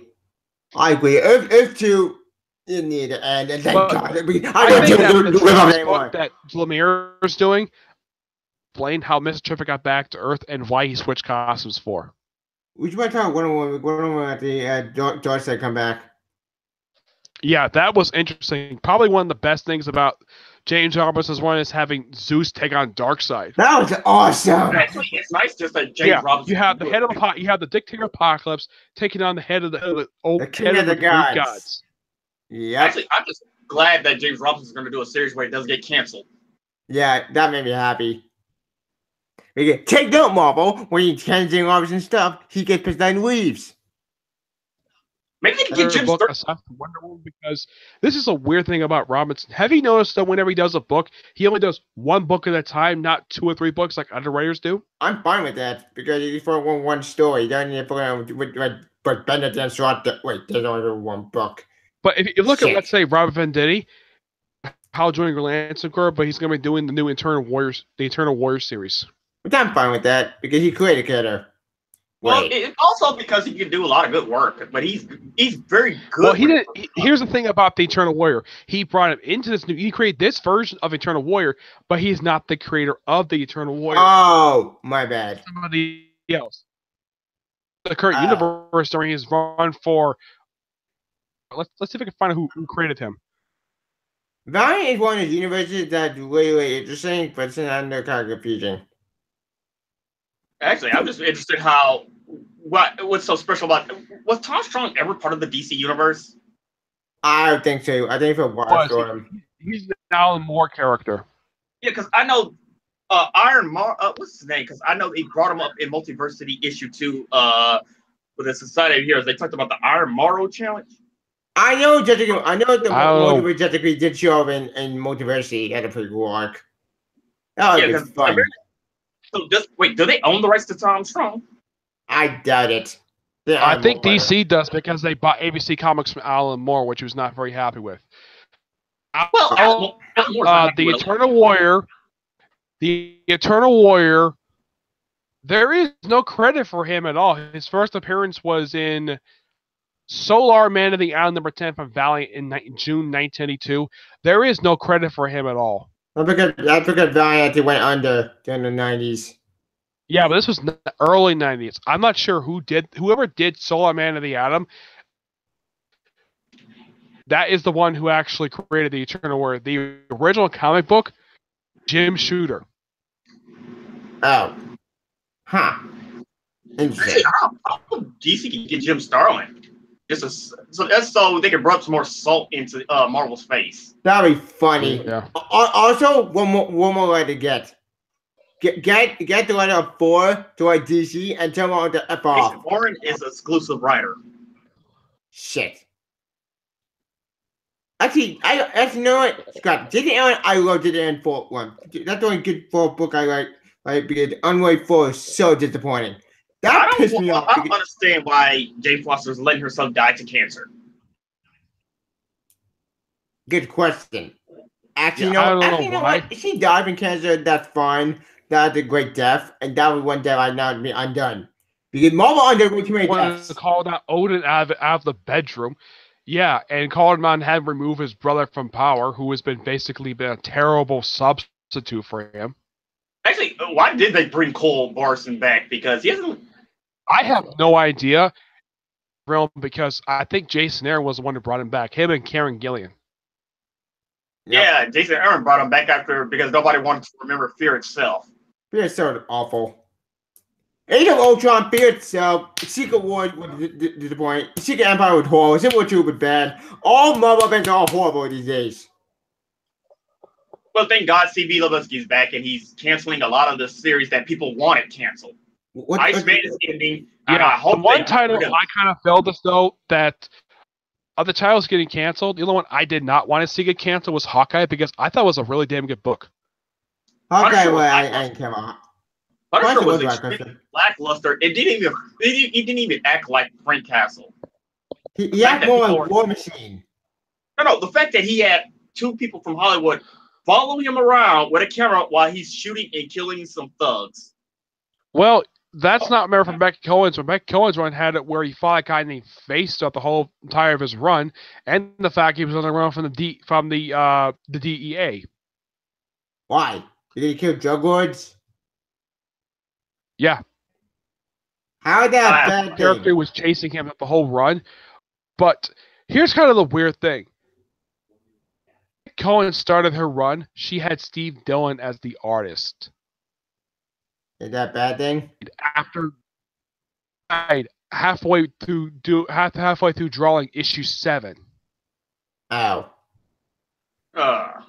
Issue 7, the artwork changes halfway through. The reason is because Steve Dillon passed away, so he didn't get a chance to finish the issue. So issue 7.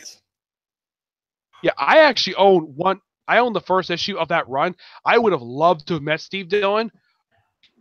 Passed away. I'll never get a chance to be one of my favorite Punisher artists. Yeah, that's depressing.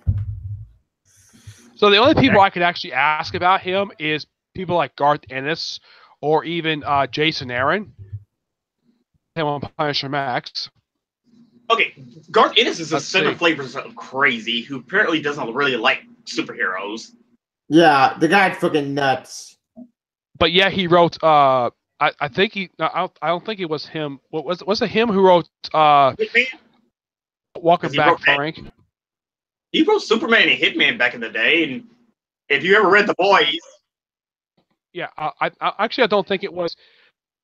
I know he did Preacher with Steve Dillon. Oh yeah, actually, I saw that at comics. Somewhere in the mall. The first volume they have is for $20, and I thought about getting it. Preacher was good. The weird thing about that comic is, even though that the show is on the air right now, I'm surprised they never brought the comic back. That is pretty dark.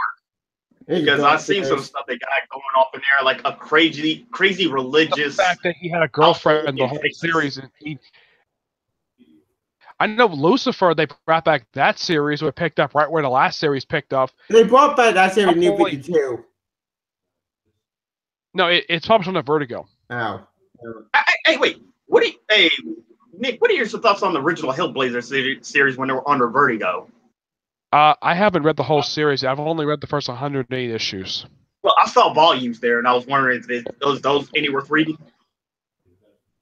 I heard that was good. Really interesting, especially reading stuff by who's writing the books. I know Alan Moore, as far as I know, he never wrote a single issue of Hellblazer, despite the fact he's one created John Constantine. Actually, I also saw this other writers like have very simple writers. I know that I think Garth Ennis actually wrote some issues of that series. I miss Hellblazer. Actually, let's see. I also saw an omnibus for the Haunted Tank. Never heard of it. It's about basically. I know the Haunted Tank. I never read the original stories. Awesome. Yeah, the Haunted Tank is where it's driven by the ghost of General. I think it's General Stewart from the Civil War. It is so interesting. This is Vertigo, right? Or no, it's under DC. It's a DC title where it's about a haunted train. Or Hellblazer series was James first 40 issues in issue 84, and then Garth Ennis took over for issues 41 to 83 and 120 to 133. Then Paul Jenkins took over the book. Warren Ellis, 134, 143. Brian Azzarello, Denise Mania, Andy Diggle, and Peter Mulligan was the last writer of the book. Also saw Luthor under James Valentino run is actually. Actually, have you ever read the Luthor series? It is written by Brian Azzarello, I believe. Yeah, it's done by him and Lee Badger, I think his name is. He's also the guy who did the We Are Robin series. Oh, I hate We Are Robin. That series pissed me off. Besides that, he did a book for Vertigo. I'm trying to think, what was the name of that book? It was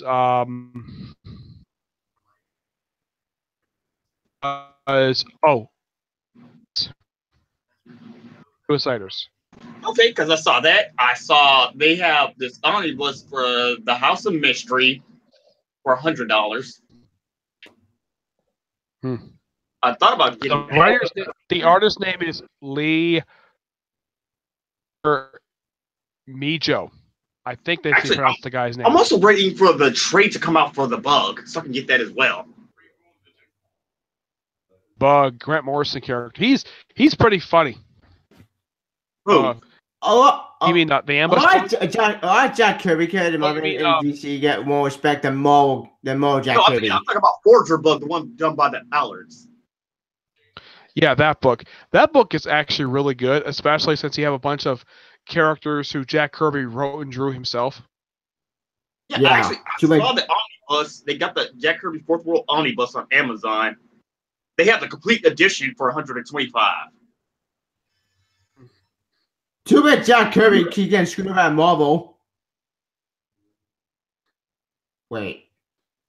It's too late. It's so stupid. Marvel never did anything to honor his 100th birthday. You screwed it Fantastic Four for bullshit. Thank you, Marvel. I guarantee the moment Stan Lee dies, it's going to be an open house where they're going to do everything to remember Stan Lee. Well, Jack Kirby. As if Stan Lee somehow made Marvel and not anybody else. Steve Ditko, Jack Kirby, who are they? Yeah, that honestly makes sense. That's egocentric. Yeah, I think one writer who's actually worked both with DC and Marvel who actually has some respect at Marvel is Jerry Conway. Yeah, and I love Gary Conway. Gary Conway made me knew about Perfect, but now I wouldn't get him to the main book. I wouldn't get him to the awesome guy. He was a great guy when I met him at Comic-Con last year, and he's a redhead. I did not know that at all about him. I've not actually met anything. Yeah, I've never met any comic person. I almost met Dan Slott like 2 years ago. I never got a chance to. Did you say you also met Greg Weisman? Yeah, I did. Yeah, I had to take a photo with him. Mm-hmm. Yep. It must be so nice for him to finally have a show that went to a third season. Yeah, that made me so happy. I'm going back this year. Baby, like 2018. The only show I could think of his to actually go to the third season was Gargoyles, but I don't think it had anything to do with the third season of Gargoyles. Actually, the so-called third season, the Goliath stories or files, what you want to call it, people don't count that because those are just basically a whole bunch of loose stories that doesn't even count as fan fiction. Yeah, nobody actually counts that because that's nothing to do with Gargoyles. Yeah, I know there's a Gargoyles comic that came out when the series came out, and they ignore season 3. Yeah, because it has nothing to do with it, and then it got canceled. Everything he touches gets canceled. One thing I kind of wish, though, that because Marvel's on good speaking terms, like made a good deal with Sony over sharing Spider-Man, I don't know, hand over the rights to Spectacular and had Marvel bring back the series and actually bought it to actually complete whatever they wanted to do with the series. No. Actually, they did get the cartoon rights back. That's why they canceled it in the first place. Yeah, and they get open Spider-Man, which sucked. Why do you think they canceled? Because they want to show where they made it. Yeah, and we got open Spider-Man, and new shit that's not good. That honestly made no sense to do. I mean, for Christmas, I got the first season for Christmas. I own the entire set on Blu-ray. Actually, the Yeah, third I season they got said it on we're supposed to DVD. get Carnage. Yeah. Greg Weisman said we're going to get Carnage and we're going to get some more. We get the marriage. Yeah, And Green Goblin. He's still out there because they did something uniquely different with the Vulture. They actually gave him a different costume than he has in the comics. He actually gave him his Marvel Knights costume, which I thought that was so cool. They gave him that costume. Well, we'll never know what goes on now because it's been canceled and it will be forgotten. Just X-Men. And now yeah, I'm a Spider-Man, which is not your either. Dan Shaw likes it. But I'm not really sure if he shows up on the current Spider-Man show, but did the Vulture ever show up on Ultimate Spider-Man at all? Yes, they a lot of kind of people showed up in. It's not the versions you will remember. They're all terrible. Like they could not decide whether they kept going from 616 to Ultimate, and it kept getting too confusing. And then Mary Jane became a symbiote user. Yeah, like man, Ken showed up since the only characters I kind of felt the show acted really well. They did Deadpool really good, especially since the humor worked for him. Oh yes, plus the guy who voiced Deadpool was also the guy who voiced Ron Stoppable from Kim Possible. And also voiced Batman Beyond. Yeah, I kind of wished if they had Deadpool on that more shows more often. I think Steve Blum should continue voicing it because he's practically the most definitive voice of. I wish I had Nolan North voiced Deadpool. No, yeah, Nolan North is everybody's favorite version when it comes to voice actors. But Ryan Reynolds is everybody's live action version. I'm perfect Deadpool live action. I've heard when it comes to Deadpool in live action, I don't think Disney wants to replace him at all. I think they're never replace him. Actually, no. Actually, they're keeping it up. That's why they said they're going to make more R-rated movies under Fox. Thank God for it. I'm happy with it. Because Disney actually does make R-rated movies. They just don't have it under their name. But now they got Fox Studios. They can make. They can actually start rated on R. One hand, it's good, but then that's scary because I'm scared of a monopoly. And now Hugh Jackman talk about, now that he can see that he can be part of the Marvel universe. I mean, it's gonna happen. I think it's. Yeah, he wants to actually try to get. Yeah, he can talk about he want to come back because Chris Hemsworth just stated today that he's trying to extend his contract. Well, Chris Evans, that's true, but I don't see Hugh Jackman coming back because Logan with the perfect send-off. There's nobody else to go. Yeah. And he wants to be part of it. I kind of felt this, though, that if he does renew his contract tomorrow, which I don't know if he will, he's the one person that people tend to worry that after Infinity War, his contract is going to end. He's not going to play Iron Man anymore. I think that's going to happen. Robert Downey Jr. In the case of the guy who plays Winter Soldier, yeah, he's only twice so far. He's got pure Infinity War. He signed a 9-pitcher deal after Winter Soldier came out. Which makes sense. I still has officially under his contract because he did Civil War. He just did Infinity War. So that's about he signed the contract after Winter Soldier came out. So Winter Soldier I think counts as his first contract film. I think Civil War does. He's done 2 films under contract. On that contract he signed with Marvel. So he's got like 7 films left. Actually, Chris Evans' contract comes up after Infinity War. His contract is up. And that's what people think he's going to get killed off. Which makes sense. Yeah, I heard something that about him that after his contract expires, he's going to take a break from acting and he's going to become a director. I support that. Well, I hear people are pissed off about the Justice League director's cut because there's so much more they cut out of the movie. Of course, people are pissed off about that. I'm not video on this news, and oh boy, they're putting going on now.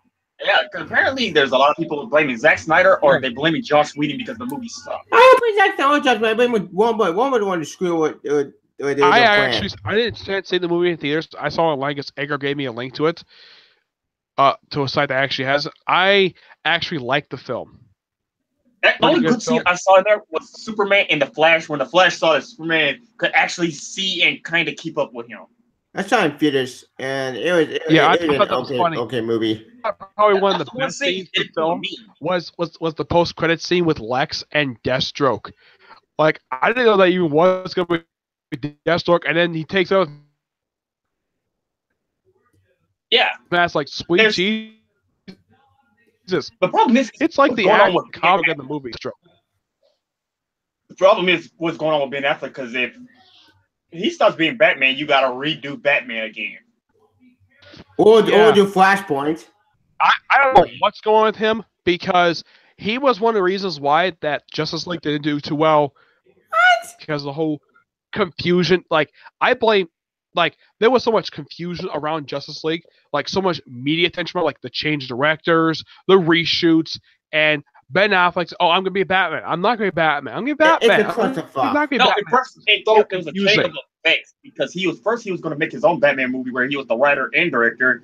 Then he stopped being the director. Then he stopped being the writer, and then he just seemed to stop caring altogether. I don't blame him. Well, I've heard that what he was going to do for the film, he was going to be writer, producer, director, and actually be the star of the film. Yeah, he was going to do all of that, but then slowly, Warner Brothers took it all away. And he was going to, the script for the film was going to be done by him and Jeff Johns, which I thought was really awesome. But then is a good writer, so I would love to see. I don't think he's ever done one. Like Wonder Woman. That's what Bendis wants. Bendis wants what Johns has. Why? Why would Bendis? Because Bendis wants to. Because people also don't know that Bendis also writes screenplays, and he also tried to do TV shows like Power. Did you guys hear that is lost his he lost his position at DC? I thought. Who? Wait, who lost his position? Yeah. Jeff Johns. Yeah, I heard something that he's no longer being in charge of the DC movies. Actually, I don't blame him. I blame more the he wasn't afraid of. He was never in charge of anything. I don't know what people. He was never in charge. I heard something. He didn't charge of nothing. I mean, like action films along with Ben Affleck. That's what I heard. And someone else is going to be in charge of the DC, the Lego DC movies. But here's kind of the thing about DC with their films at Warner Brothers. There's no DC studio. Warner Brothers. I don't know where they wish Warner Brothers had their own version of Marvel Studios. Well, basically DC, where they have people like and someone like Kevin Feige at Warner Brothers being in charge of promoting all these movies. That's what people want Warner Brothers to do, but yet Warner Brothers doesn't freaking care. Of course they don't care. It's all about the money. When it comes to Warner Brothers, it's not they own. Like I said, with Marvel, it's like Marvel's trying to fight the rights to own all their rights, where Warner Brothers has it. But Warner Brothers are fighting themselves to put out something that's not Batman or Superman. Why? Why do they keep fighting themselves? Can't they just focus on one thing only? Besides but here's the thing about the future of DC movies. Mm-hmm. Is that the only movies we know are happening and at least are done, at least one, the only ones I know that because DC did out so many movies for DC Expanding Universe, the only films you can definitely say that are happening are being done or are going to come out is Aquaman, Shazam, and Wonder Woman 2. Good. That's it. I still don't count the moment the day I died. And also, Suicide Squad 2. That is apparently supposed to be coming out as well with the director of The Accountant as the director of the film. Fine. I support it. The Accountant. Good movie. Ben Affleck and John Bernthal. Yep. It was awesome. I wouldn't know about any of that. But like I said, you got to see. Yeah, here's the thing, Jeremy. Here's the thing about The Accountant. My dad originally got tickets to see the movie because he's part of an accounting group that allowed him to get a free screening of it, but he passed on it. And then he and I went to go see it, and we both really enjoyed it. It was also a Hitman movie. Ah, okay. I never seen that. Yep. But I heard that it was awesome. Yeah, but it did poorly. Shit. Yeah. Yeah, but here's the weird thing about it. Michael was greenlit for The Accountant. Ben Affleck? Wasn't Ben Affleck also had a huge hand in it, and then people said somehow it still flopped? Which is way depressing. That movie's good. Well, I have heard there is going to be Accountant too, so at least the story is going to continue. It's interesting, though, that this guy had a copy of Action Comics #1, like, in this thing. Because that is one of the most rarest comics ever. Actually, yeah, him and, what's his name? What's his freaking name? Nick Cage, actually, people don't know this, but Nicolas Cage also had the first issue of Action Comics, but someone broke into his house and stole it. He eventually got it back though. Nicolas Cage is one of those few actors who are huge comic fans.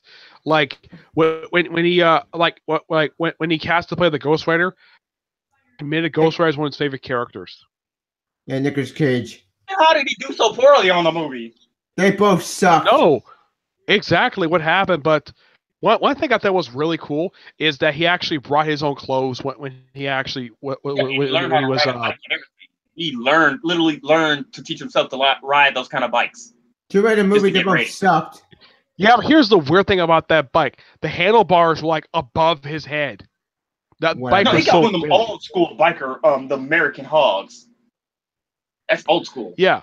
Again, whatever. Who cares? The movie, they're both dead anyway. One thing I tend to wonder though is that who is the actor who plays Johnny Blaze in the Marvel Universe in the MCU? They never answered that question. Show up for a cameo in a flashback for the previous season of Agents of S.H.I.E.L.D.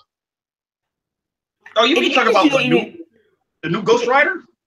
Because it isn't even canon at this point because you never got answered to what related to Ghost Rider. Actually, Agents of S.H.I.E.L.D. is canon to the Marvel Cinematic Universe. That's been stated since season 1. Because the problem is, though, movies don't love in the shit anymore. It's not supposed to. It's supposed to tie in. Like, they show the after effects. They don't actually lead up to any. Except for the Inhumans. Inhumans was supposed to lead up to a movie. Yeah, Chloe went out.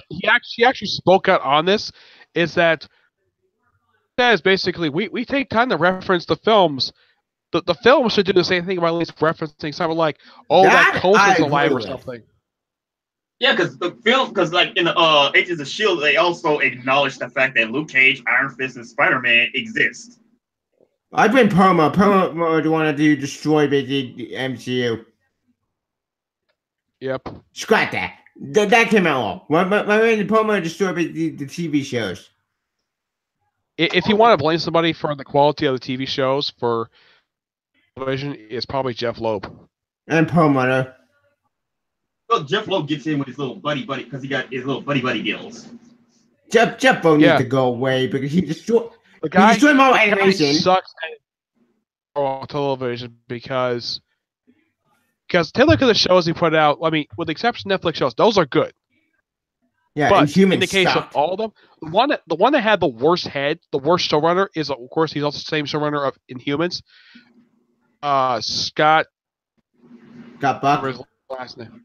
I don't blame Scott Buck in this one. Even I would blame him. I blame more of it like Perma. This is his pet project. Thinking about Inhumans, it was done dirt cheap. The only thing that looked good in Humans was Lockjaw. Again, like how Triton looked. He looked terrible. I mean, all they did with him was paint his skin green. I'm like, couldn't you put a little more effort into that? Fans could do a better job of cosplaying as that character than the people who actually did this show. Again, this is the problem was the budget. There was a budget. There was a budget for the Inhumans movie, but that got taken away. So Perlmutter will probably have to find a budget. He said Perlmutter cheap. Perlmutter cheap as all, remember?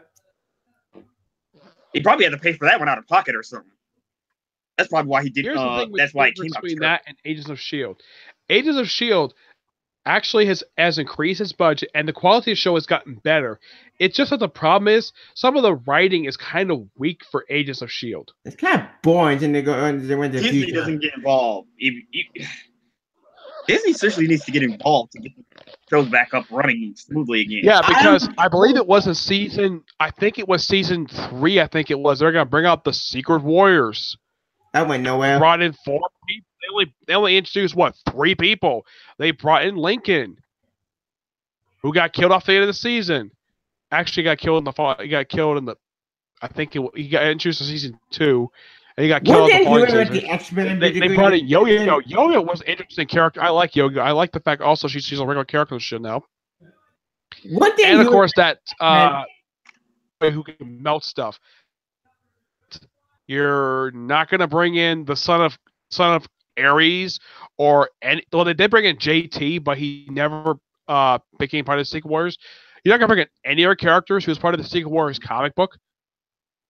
I believe they can't bring in Nick Fury. Fine, but what about the rest of the cast of that book? They can't. I'm trying to remember Because what's the they're dwarven mutants. man's son name. I forgot his name. Stonewall. Yeah, I think that's what he went by. Yeah, he Stonewall. never appeared in the show, but Crusher Krill did. They did an okay job with him, but they never had him meet Titania at all in the show. Didn't they kill him off? No, as far as I can tell, I think he fell into a coma. Oh. Seen him since I think it was season Season 2. I think it was season 3. Oh. Yeah, where he was, get this, he was Glenn Talbot's bodyguard. I thought he worked behind Oh wait, Hydra. did you guys hear about the news that it was there? Apparently, there's rumors happen What rumor? that Mark Hamill is slated to be Dr. Octopus. Oh in yeah, I Amazing heard about that Spider-Man. rumor. That rumor sounded interesting. What? Who's gonna play Dr. Octopus? Mark Hamill. Mark Hamill. Oh, that should be interesting because this will be the first comic book character to play live action since Trickster. I can buy it. That and he looks depressed when you look at him on in any interview on The Last Jedi. I don't blame him. I'm on his side. Yeah. They destroyed his character. They They threw showed away Luke. the expanded universe. This is the same man who basically believed his father could turn to could become a good guy again. But when his nephew has a little darkness in his heart, he literally debated whether or not he should kill him. That broke my that would intrigue me. Because then that made no sense. That's when people say they kept. Star Wars. What's the name of that woman who's running the Disney department for Star Wars? That Kathy something. They blame her because Kathleen Kennedy. yeah, she's doing a feminist agenda. Plus, she said she was going to take care of these characters. Yeah, she's taking care of them by killing them all off one by one. She's a hack. Yeah, first she has Han die but killed by Ben. The only character she hasn't killed off yet is Leia. But Which is going to one. happen soon. But hey, well, wait, she ain't got to worry about that because apparently life did it for her. Yep. Thank you, Captain Kane, for destroying busy Star Wars. Actually, yeah, and the problem is that George Lucas he does not like what they're doing with the movie. I'm on Lucas' side in this one. I agree. He's the creator. The only movie I have heard of the Star Wars films released so far he did like. He enjoys Rogue One, and I think he does like The Force Awakens. Yeah, because The Force Awakens didn't. See, the problem is what's his name? Not Rich Johnson. Captain Kane, Ryan Johnson. Ryan Johnson. The problem is nobody likes what Ryan Johnson went straight away because movie 8 is his movie and J.J. Abrams is closing film 9. So apparently everybody hates that he took his own take by destroying all these characters and the lore. And I like Ryan Johnson. You could direct but this is not. This is disappointing. In fact, they're probably gonna kill off Chewie next movie. If they do Just to that, get then they're not falling down the carbon.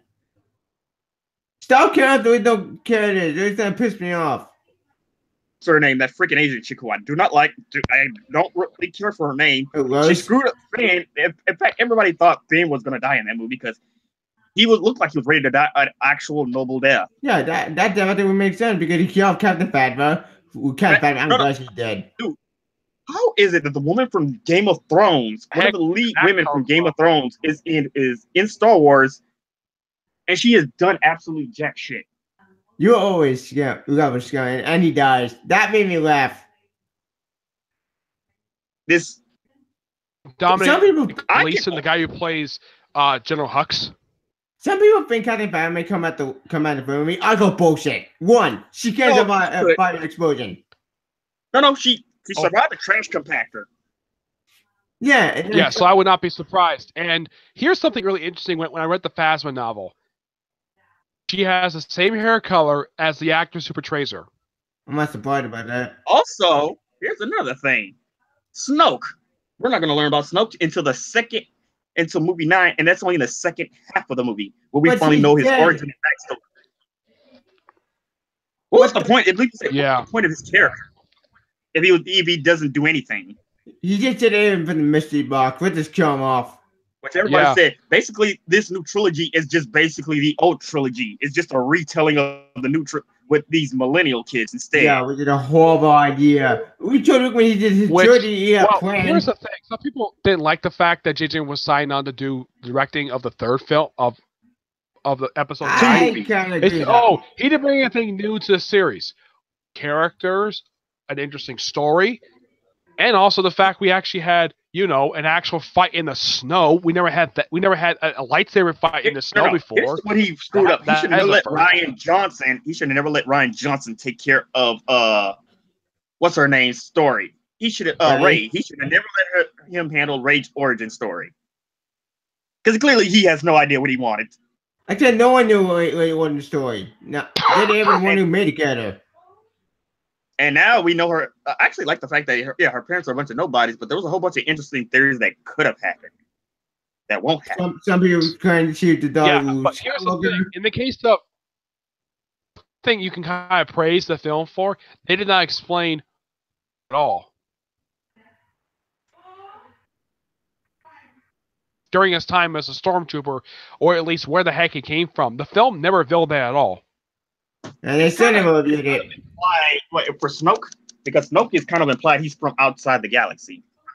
How? Yeah, but in the case of Finn is probably the only character who actually much from Force Awakens. I mean, he's continuing from the events of the previous movie, where I thought it was really funny the fact that he was walking around with water dripping from him. I thought that was so funny.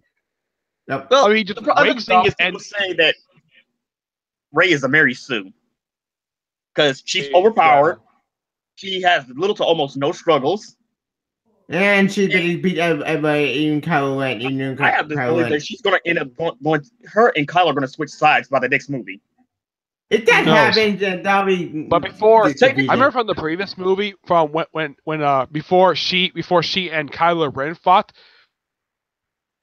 Finn, despite the fact having zero experience of how using a lightsaber, he handled himself really well against Kylo. It was a brawl. Yeah, actually, because people said that there's a theory that he's force sensitive. I doubt that. No, actually, you can be force sensitive because they even say people can be born force sensitive and never actually awaken your powers. It's been shown in the expanded universe. You can't have it. Though, Angry Joe pointed this out. Yeah, it was fixed. There's a lot of things people did. Actually, it also explains how it was sliced up by Kylo Ren in the previous movie, and then somehow off screen, apparently, Poe fixed it for him. Actually, it was explained in the. Oh, it was explained in the novel that CPO, the reason why he had a normal arm, then he went back to that red arm, is somewhere during the movie, someone found him and reattached his arm. I don't. Why do I need supplemental material on understand movie? That's what everybody said, because the woman who had Luke Skywalker's lightsaber, it's explained in the novel. Right after Return of the Jedi, she's force sensitive. She went to go look for his lightsaber. She found it, and she's been holding on to it. Do you mean Maz Kanata? Yeah, she found it's in the novel that she found his lightsaber. Why do you mean supplemental material? That's annoying. On the planet of Bespin. Yeah, and then it also says that. And then the first thing Luke does in The Last Jedi is toss his old lightsaber like it means nothing to him. I don't know why he did that for. I thought The Last Jedi was when Chewie just busted down his door. Yeah, that was funny. Or how about the fact that we all thought that Luke was going to go out like a badass because we all thought, okay, he's going to take on all these droids. They shot at him. Nothing happened. All the AT-ATs. We all thought must be some new level of force that we haven't seen since the time skip. No, it turns out he just force projected his ghost. That's it. He was just doing a force projection. And he died. And then Leia also used the force, but then again, it was shown in the expanded universe that she is force sensitive. I support that. Granted, it felt weird. It felt funny. And he the Jedi. Oh yeah, in the EU also I think her and Han had twins. I know Luke had a kid. Yeah, but they threw that away as well. And Jason and they had 3 kids and another son.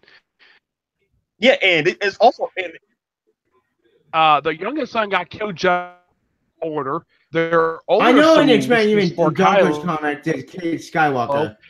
you got the Legacy of the Force series. And the only thing I can say is at least they didn't throw away the Jedi colors like the other color lightsabers. That's still canon. Yeah, they got the Sith lightsabers, and now they're all just red. Okay, so Rey is probably going to become the start of the new Jedi Order. Is probably going to write her own philosophy because Luke. From what we think, she is going more and more to the dark side because she can't get over the fact that her parents abandoned her. And you see that Kyle is starting to rethink all his actions. And I'm one of the belief that they're going to switch sides because there are no more mentors. There's nobody to mentor them in the Force. They have to go on for what they think. How? Kyle can't come back. He killed Big Well, in the case of mentors, the only person I can think of who could probably mentor her in the Force is maybe Leia, because she probably does know some stuff about the Force. They can't do that. We all think she's going to die because they said Carrie Fisher is still going to have a part to play in the third movie. But they're probably just going to let her die early on in the movie because, like the movie said, this is the last Jedi. That means that they are going to have to rebuild both the Jedi and the Sith Order. Rebuild it again. The Sith got annihilated. There's no Sith left. That's the point. The point is 3,000 years, and you see what the Jedi and the Sith have done. Yeah, nothing in the old Republic. That's why they're throwing away all the code because the Jedi has a stupid set of codes. So does the Sith. So if you kill off all these people, Rey might adapt some of the philosophies that the Jedi Order used, but I think the one thing that she probably would never use is that stupid rule that the Jedi cannot fall in love. Yeah, that's bullshit. Jedi cannot fall in love, and Jedi cannot have families. Even though Luke went together with the Expanded Universe. Kick those rules out, and the Sith rule is that you can only work in twos. That the rule of two. That needs to go out too. That's Darth Bane philosophy. Yeah, but that's still part of the old Jedi. That's what I said.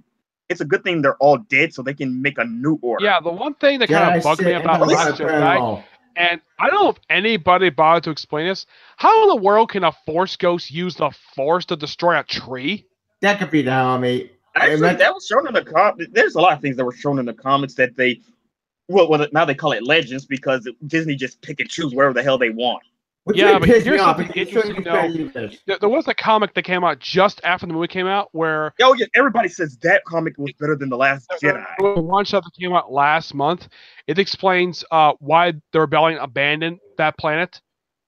Yeah, it's because the owner wanted to hand it off to the Empire. Didn't he also explain in Battlefront 2 basically before the resurrection and all that bullshit? Oh, yeah, wait, Battlefront is canon now. That game sucked. I would like if Rey's parents were the people in Battlefront 2, at least it would have tied all together. Yeah, that's not true at all because Battlefront 2 Resurrection actually it was not Rey, it was someone else. Yeah, I know. I thought this was really weird for the planet Crate. Apparently, if you just walk on the surface turns red for some reason. The surface is made of salt. Well, I'm glad they at least let the old Republic be canon 3,000 years ago. I'm glad that's still canon. I'm glad they fixed that. They gave us that old Republic, but then again, they're Disney picking and choosing what they want and don't want. Can't they even make Darth Revan? Well, but they made Thrawn canon. Yeah, they made Thrawn canon. Well, that's because they choose. Because happy. I've heard that there's going to be an adaptation of the Thrawn novel that Timothy Zahn did. Yeah, because Han Solo's coming out, I think this year or next year. Han Solo's going to come out. That's going to be horrible. It's going to be his origin story, and people already guess they're going to pick and choose the shit out of his old expanded universe. It's going to be horrible. This movie's going to suck. But one thing I think a lot of people are very happy with is the fact that they have Chewie in the movie, and Lando is going to be in it too. I think it's Donnie Glover who's playing Lando in that film. Here's the question: why did Han Solo abandon his family to still be a smuggler? That's one thing I also forgot. That also pissed me off. Solo movie. Why? What happened? I don't know. I did not understand about this trilogy so far. Like, I keep asking this question: where the heck is Lando? Where's the New Republic? No, see, that's the problem. People said in Force Awakens is after the Return of the Jedi, what happened to Hope is like Hope just suddenly disappeared. Both died. Yeah, that makes no sense. But Lando, I'm not sure what the heck happened to him. As far as we know, in the comics, he's still very much alive. But what the heck happened to him after? See, that's the problem. I expect going to show in episode 8, but that never happened.